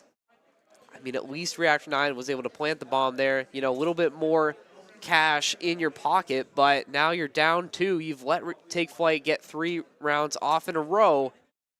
Might have to go back to the drawing board with how you approach this. Yeah, and just a note as well, when these teams played Overpass earlier today, Take Flight only got 4 rounds on their CT side, and Reactor 9 had 8 on the T side. So this is a different storybook we're reading here. As Take Flight, it seems like they've taken control of this half, but we do have another full buy coming out from Reactor 9, looking to maybe bounce back here and find their 4th, but Holy Smoke will deny the aggression from Huncho, will pay off, and he's able to find 1, but punished by Cameron. Jared looking to chime in with 1 as well with the back turn. He's able to find 2. That's a great double spray down for him, and at the right time, a little bit of frustration from R9 there. Kermie and Nate with plenty of time to work with, but 4 players trying to deny the round win for them. And Take Flight, well, they're starting to take flight here on Overpass, but looking down the barrel of a 6-3 lead. That kill just might certify it as well. Kermie now. We've seen some pretty nice clutches, pretty nice highlight moments in the series so far and throughout this event, but it would take a lot, and it would take a miracle for Kermie to come up with something here. Haven't been impressed with how Reactor 9's come out. We've seen a lot of, I don't want to say miscommunication, but Take Flight able to get behind Reactor 9 very easily. These flanks just doing so much damage to Reactor 9. It doesn't look like everybody's been on the same page thus far. And I mean, especially with how strong they ended on Nuke, not really what we were expecting. We thought they were going to take a lot of that momentum into this next game, but Take Flight has sort of stepped up to the moment, but Kermie, hold on, wait a minute. Oh, wait, never mind. Hold on, I mean, wait a minute. It looked good for a second. Kermie, you know, finding his 10th pick of the round, but Crisp ending his reign of terror, and now because of that full buy that Reactor 9 set into that last round, not as good as we head into round number 10, and rightly so. They're going to have to take a timeout to think things over. The only constant on Overpass from the previous series is that Kermie's been kind of the person that he's the heavy hitter for Reactor 9. I think he dropped a 1.4 HLTV in that first series, and right now he's been pretty consistent overall. I mean, he had a pretty good chance there. He brought it back into a 1v2 from that 1v4. And now Reactor 9 are going to take the moment, talk things over, kind of process what's going on, and see now they can counter, take flight on their CT side. And there we go, the replay, we see that, yeah, that double kill from Jared, you cannot get any easier than that. Both players facing the opposite way. I mean, It was fantastic. And a couple nice set shots out there from Kermie, but Chris be able to shut that down before it even has a chance of becoming dangerous. All for naught, though, is it doesn't really mean much when Take Flight still wins the round. And now another eco coming through from Reactor 9. I mean, we talk about how dangerous the TAC-9 can be in certain situations, but look at Huncho, the way he's set up. Not going to hold bathrooms. He is going to pull back to the A site, give Reactor 9 a little bit of space, but with the way they're bunched up, 1 or 2 picks from Take Flight could end or spell disaster for Reactor 9 coming up here. Look at how close he's playing to the side here. They have no... Oh my goodness, he is so lucky that he was able to swing back to get those 2 picks, but... That could have been dangerous. Could have been dangerous. Very dangerous. Reactor 9 lucky that they're going to be able to get this plant off. Oh, Panic's going to eat that nade for breakfast, but Bones is going to get tagged down to 1 HP. Signal goes down, so it's just him and Kermie. This is essentially a one-on-one. Bones is going to have to hit a hell of a shot to do anything here, but Kermie does have the A1S, and Panic is going to realize this, and he's going to allow his teammate and Chris with the AWP to kind of sneak his way up here through bathrooms. Call things out one by one, but that's a good start from Kermie, able to bring it back into a 2-on-2. Chris should make his fate known now, but will they clear out Bones? Yes, they will. Tech-9 will do it, and Take Flight will keep the streak alive. That's going to be 5 rounds in a row for them now. 7-3 lead. And this is a different Take Flight from what we saw on map 1. They're very much dialed in right now. I mean, you had a chance, Reactor 9. I mean, obviously, Bones being at 1 HP essentially makes it a 1v1 in that situation, a 1vx, but still an opportunity. And this is really where it kind of falls apart here. This first push there, Huncho just able to do as much damage as he can to set Take Flight up for this round win. A heroic effort, all for naught when you have kits on the full side of Take Flight. Does not matter. And Reactor 9, all of these executes have just not led to anything. I mean, these have been quick retakes from Take Flight as well. No panic on their side, besides the player named Panic, obviously. Yeah. You know. Oh, he spotted Kermie. Actually able to think him as well. Okay. Very nice there. Indeed, Nade won't finish him off, though. He is able to back off with 49 HP, but he has to try to survive the menace of drop over there in Monster. And Reactor 9, well, they're playing a slow default here, trying to figure out their options, and that's not a good option for them, as Chris with the AWP will find the entry of the round onto Kermie. Connector has been cleared. Looks like Reactor 9 are going to elect to keep the bomb rolling over towards his A site, as it will be home of Jared and Huncho. That's another member of Reactor 9 that just gets caught with their pants down, essentially. Another lurk coming through from Take Flight that doing early damage to Reactor 9. You're already down another man. 45 seconds left to go, essentially. And with how stout Take Flight's defense was on the A site this last round, they're fully expecting it to come through, and they are confident that they can hold this site. Jared and Huncho. Util comes out. Signal and Nate, though, look at this. Turning the tables on Take Flight. They're going to get this plant down. Oh, the flank! Oh, he's found the bomb kill. And that will deny as long as they can. They're going to have to reposition towards that truck area, but Drop's going to try and go through the smoke. Oh, he elects to not do it, though. The bomb will be down now. Panic and Drop with that retake. Nate will find that kill, but the long-range nade from Panic, like Tom Brady, will find his man in a 1-on-2 against Cameron and Nate, but it's not going to matter, though. Cameron will find the closer, and Reactor 9 will find their 4th, and finally, after the first time in 6 rounds, they win one. Yeah, finally stopping the bleeding as well. Last round before the side swaps, that could be something to keep an eye on. Maybe Reactor 9 has a stronger T side on Overpass, but like you said, the first time these two teams played, Take Flight only able to take 4 rounds on the CT side, almost doubling that total in just 1 half. Definitely not the way Reactor 9 wanted to start their own map pick, but there is potential to maybe make it a little bit more manageable. You just have to make sure you can secure this round. You have a lot of util to work with as well, full rifles and an op. You look at the side of Take Flight, not as strong. 1 op, 2 rifles, and 2 MP9s. But Drop finding that opening pick. Once again, on to Kermie. It's the same guy every time, it feels like. I mean, Kermie's found that impact in the mid to late round, but when he's removed early on, it's almost non-existent. And a long-range MP9 will do the damage, but a nice wallbang from Crisp there. Certify this. This is going to be an 8-4 lead here for Take Flight, and it's a dominant CT side defense from them, but have to go through Bones. And, well, he's been a pretty good opper. We saw I think we had 25 frags at the end of that first map of Nuke, which did go into overtime, but only having 4 here first half of Overpass. And, well, not really a lot of utility to work with here either. Only a smoke and 2 flashes. Does have bomb, though. Well, that's something. Yeah. It's something, but I mean, you know, you talk about how good of an opper he is, but it's a really tough situation for him right now. I mean, only 35 seconds left to work with as well. That dragnet slowly closing in around him. Not too much space is given to him now. And that's exactly it. Jared ending it, take flight, dominate the CT side.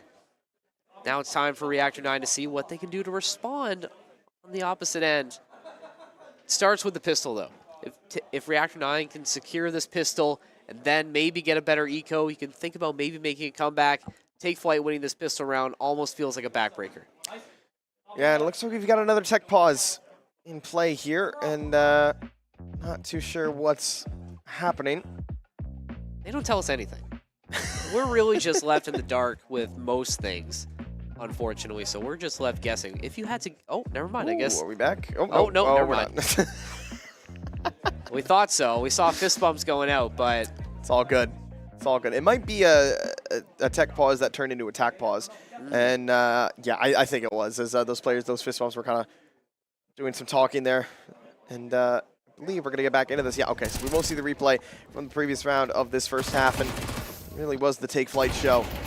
And, nice recoil spray there from Huncho. Unfortunately, not able to find the second, but... Doesn't matter. Gerald will close it. Yeah, there we go. 8-4 lead for take flight. So we do see Reactor 9 switching onto the defense now. Flash onto Signal. Rest of his team will force up some armor. And we're going to take flight. They're going to elect to go towards long and keep that bait of drop over there towards that B site. And actually, this is a prime strat to call here from take flight. They're going to go towards bathrooms instead. A site is wide open for the taking. Closest one here will be Kermi in top con. So this fake from drop is actually working wonders, but as soon as Kermi will, oh, I think he spotted it.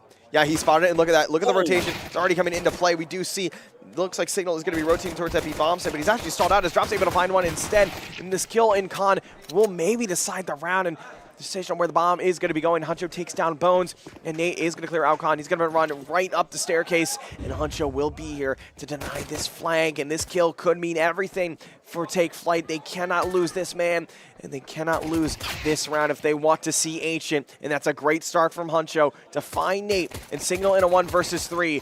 Able to start and find one. Panic, a little bit of panic now, but he does have the safety of the double boxes there. Able to reposition. Signal does have an idea of where one might be over towards truck and have a second sense on that one towards Dumpster. Running out of ammo there, but it's not going to matter. The Panic will find it, and that's take flight, finding number 9.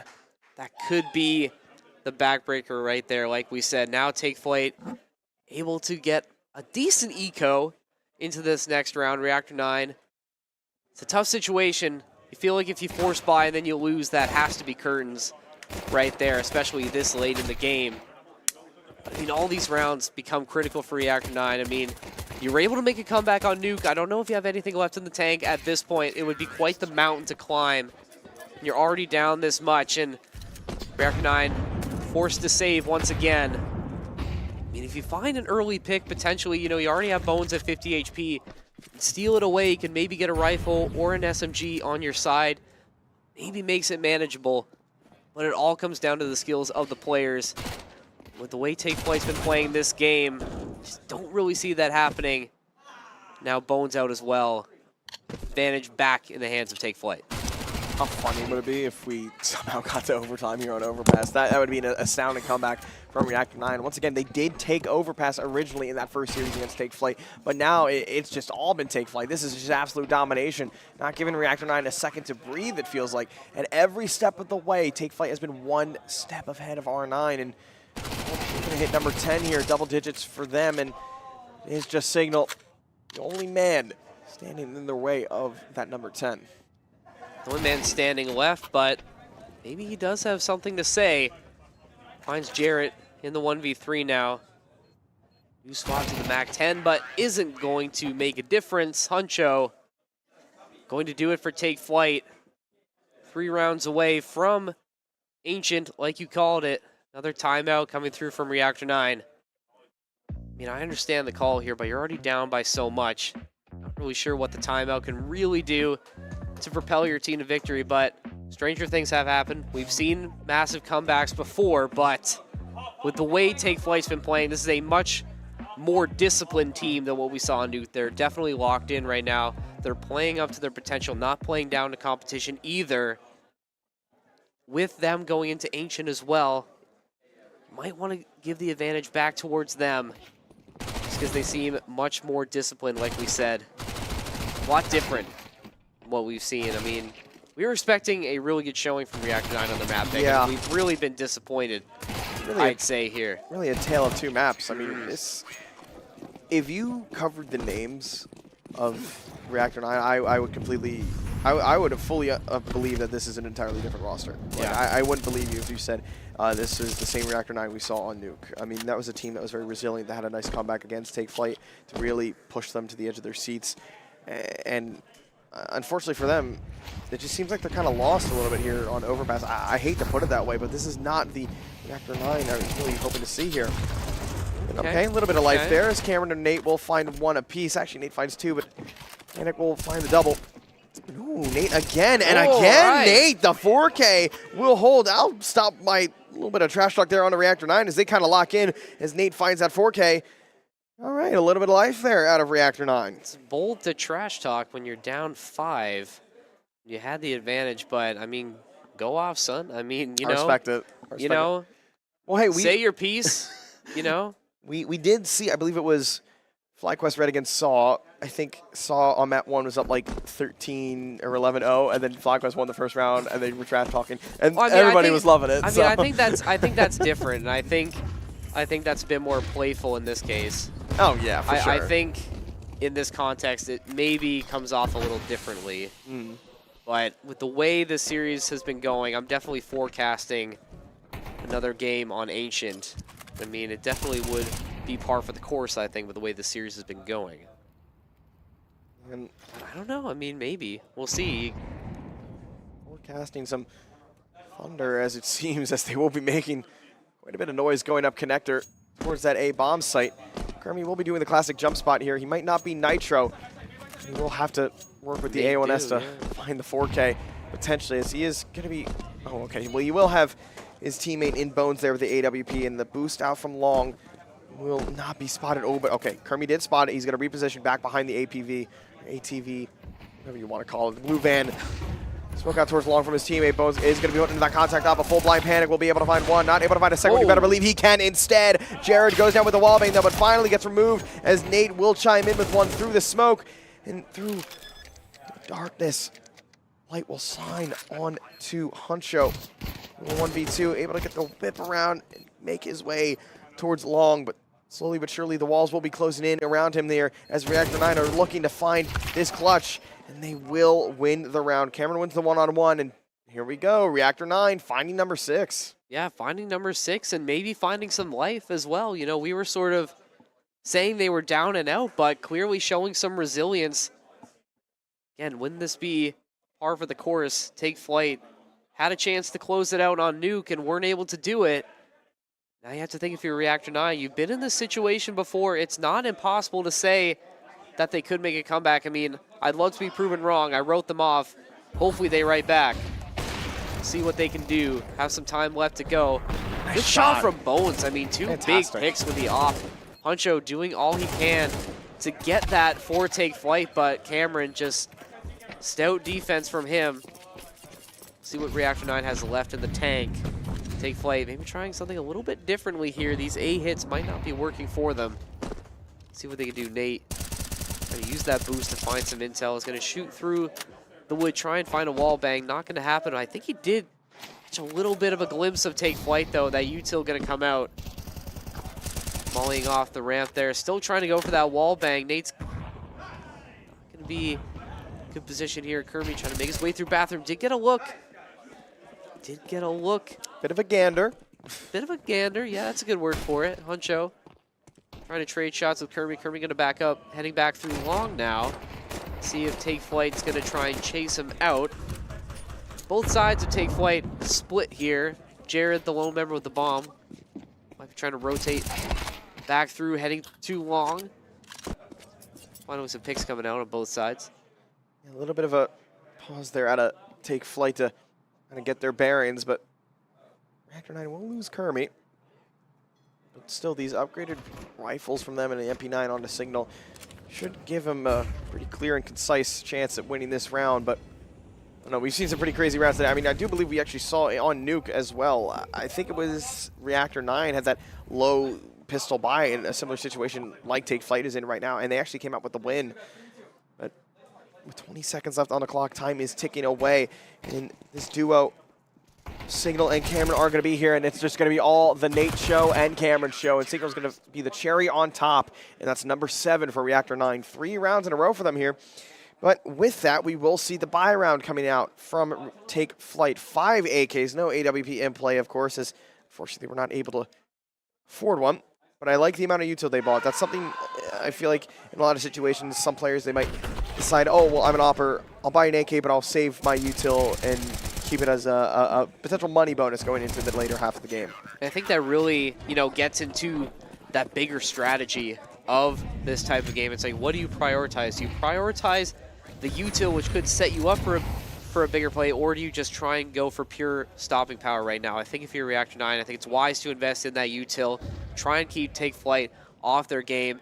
If you're able to come out of this round on top, you look at the econ for Take Flight, it gives you a much better chance to think of a comeback, but you have to make sure that you don't over-aggress. You have the op in the hands of one of your better oppers. I mean, Bones has had a bit of a quiet game, but we saw what he's able to do when he has the op in hand.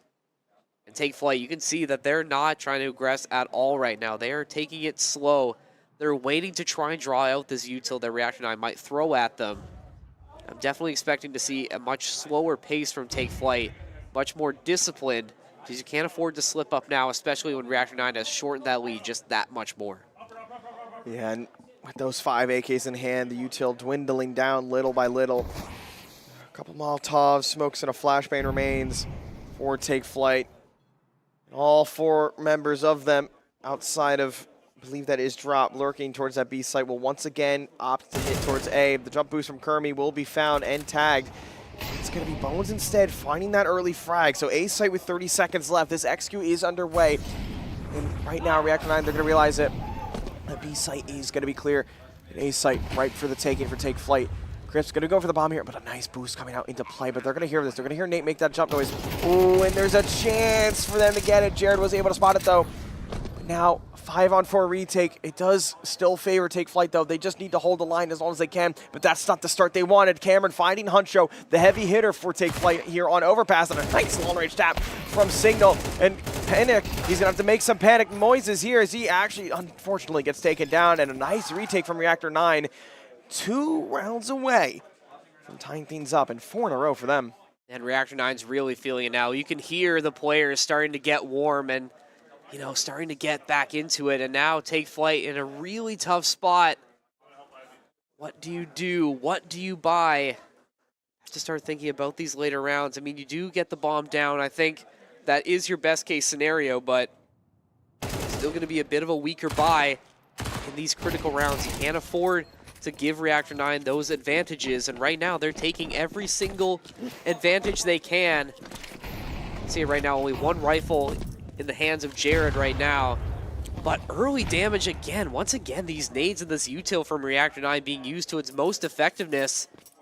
Already Take Flight behind the 8 ball, and we haven't really started the round that long ago. Yeah, and the money is building certainly for Reactor 9 as well. Nobody's below $2,800. Oh, okay, never mind, I lied. Signal's $1,350. It might not matter, though, as Bones will find that early kill onto Huncho as they're going to be running down this A bomb site. Tech9's in hand with a hero AK from Jared. They will get the bomb plant, so that will bode very well for them here going into the next round. But a kill onto Panic. And the Tech9 will be nice. Jared's actually going to find a 3rd kill as well. So back into a 3-on-3. This is looking very scary now for Reactor 9. They're going to be forced into this retake, though, but Nate with that swing will find Panic. Crisp, he's going to have to get activated here in towards Bank with that Tech9. Tries to find something, but it turns into nothing. The op kill from Bones, who's been an absolute demon on it this series so far. It's that hero AK of Jared. You know, They're gonna 1 ninja this. versus 3. They all have Yeah, kits. they have to. They all have kits. Flashbang's good. Nobody's on the bomb yet, though. Somebody's got to stick it, though, and they will. 9 rounds now for Reactor 9. 1 round away from tying things up. That's 5 in a row for them, and 3 of them being retakes as well. Yeah, really, really impressive stuff from Reactor 9, showing a lot of resilience and a lot of grit to get to this point and now take flight. What do you do now? Take a timeout, obviously. That's what I was thinking. But, I mean, you lose that mental advantage, and, you know, this is exactly what we saw on Nuke. I mean, you have to think that Reactor 9 is winning that mental battle right now. I mean, they're able to claw back after a really, really weak start to their own map pick and now take flight. I mean, you can see it on the players' faces. They're frustrated. They're frustrated right now. I think it's that point of the night where they're getting tired. They've been Absolutely. here for well over 12 hours at this point. And Reactor 9, they're going to take a time out to talk about this. And I'm not too familiar with the gentleman who's on the end there with the hair. I do believe he is the one hyping up this roster right now, keeping that energy alive. I believe that's Nate. Okay, well, Nate has done a stellar job with that. Don't quote me on that, but I'm fairly confident that's Nate. Okay, got you there. And all right, 1 round away. It feels like this is a repeat of what we saw on Nuke. Take Flight kind of having a nice start to that second half, and then starts to dwindle away as Reactor 9 are able to claw themselves back into a potential situation here. Take Flight, I mean, you're back into a full buy. You finally have that AWP on Crisp. But this defense has been absolutely rock solid from Reactor 9 so far. And Signals even started to show up as well, exceeding the amount of frags he had on Nuke, now at 12, so good for him. Able to find some life on his side of the map. Cameron's kind of tapered off a little bit, though. Haven't really had to say his name too much. I guess it comes and goes. It ebbs and flows. Like most things in Counter-Strike, there are, you know, peaks and valleys. But it doesn't matter when you have guys like Kermi and Nate who are able to pick up the slack a little bit and perform. I mean, Bones, we saw that he had a bit of a slow start, but now he's starting to pick it up as well. And these picks with the AWP are just so impactful. Oh. Another one coming through from Bones. Take Flight once again, falling to Bones. The AWP so deadly. So deadly for Reactor 9, and all crashing down on Take Flight. This plane is crashing soon. Reactor 9 from the brink are in a position to tie this one back up. Drop. Oh, Hello. okay. You're in a match, my friend. This is elimination here. Lock in, brother. No need for a knife out there doing a little cool tricks. You got all the time in the world for that, and it's going to be no time indeed. And we are tied 10-10 apiece. The 6 rounds in a row, and look. Oh, here we go.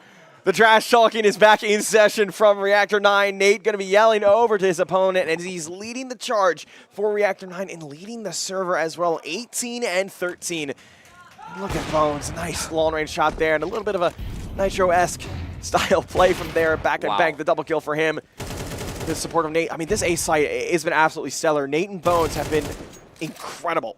Not a single chance of even taking that A site for Take Flight. Absolutely, and you can look at the faces of Take Flight. That trash talk is absolutely finding its mark. They're accelerating this. They are frustrated. They are angry right now, but look at this. Oh, no. Take Flight trying to channel that rage into something positive, as now they have the man advantage. All members up for Take Flight. Jared, you know, is on 2 HP, Crisp on 12, but Take Flight can have a really good opportunity to keep that lead in their favor, barring some heroics from Kermi and Bones. But I think if you're Reactor 9, it might just be better to try and save this. I mean, Bones is going to fall now if you're Kermi. Not really much for you to do now. He's got a kit and a smoke. I'm not saying he's going to do it, because Drop's going to clear him here. Oh. No way. Don't do it. Don't do it. Don't do it. Don't do it. Do not kill him. Okay. Okay, that could have been Oh, my God. Oh, no. No.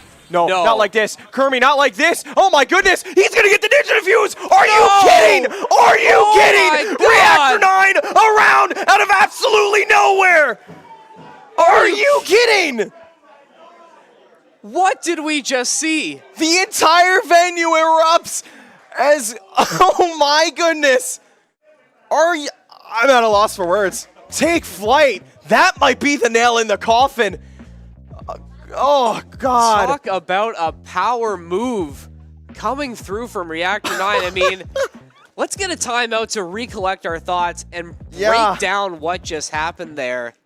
In what seemed like, throw that Red Bull down, son. I mean, let's break down what happened there, because in a situation that Take Flight 99% of the time should have done, if Bones gets cleared, It's done. It's done. It's over, but the timing is perfect for Reactor 9 and the discipline being shown. Like, we're not gonna see it again, but believe me, it was such a crazy turn of events. I mean, you called it. You saw the smoke. You saw the kit. And they're going for the same thing again. The They wanted to balls. try this again. The- It's going to not work. Oh my God, Cameron! He finds 2 in quick succession as well. Take Flight. They had the chance to win that round off the rush, and they're going to try it again here, but it's not going to work if Cameron, the man we need to see find some impact on Overpass, finally gets active. Finally able to get the double and shut things down for Take Flight, and they're going to stall things out there. Oh man, that is a tilter if I'm Take Flight. God.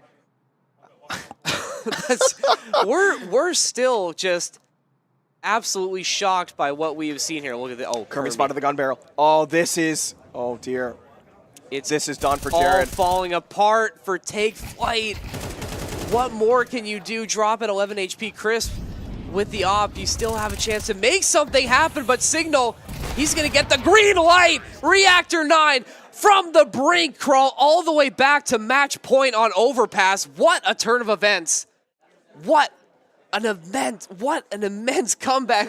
What is happening right now? Just craziness happening on the server right now. 8 rounds. Insanity. 8 rounds in a row for Reactor 9. Oh my God, I actually can't believe I'm saying this. They are one step closer from eliminating Take Flight from Frag Ultra Mega Jersey. Only 1 round stands in their way. And the sky is certainly falling for Take Flight here as they have to try and regain control of Overpass.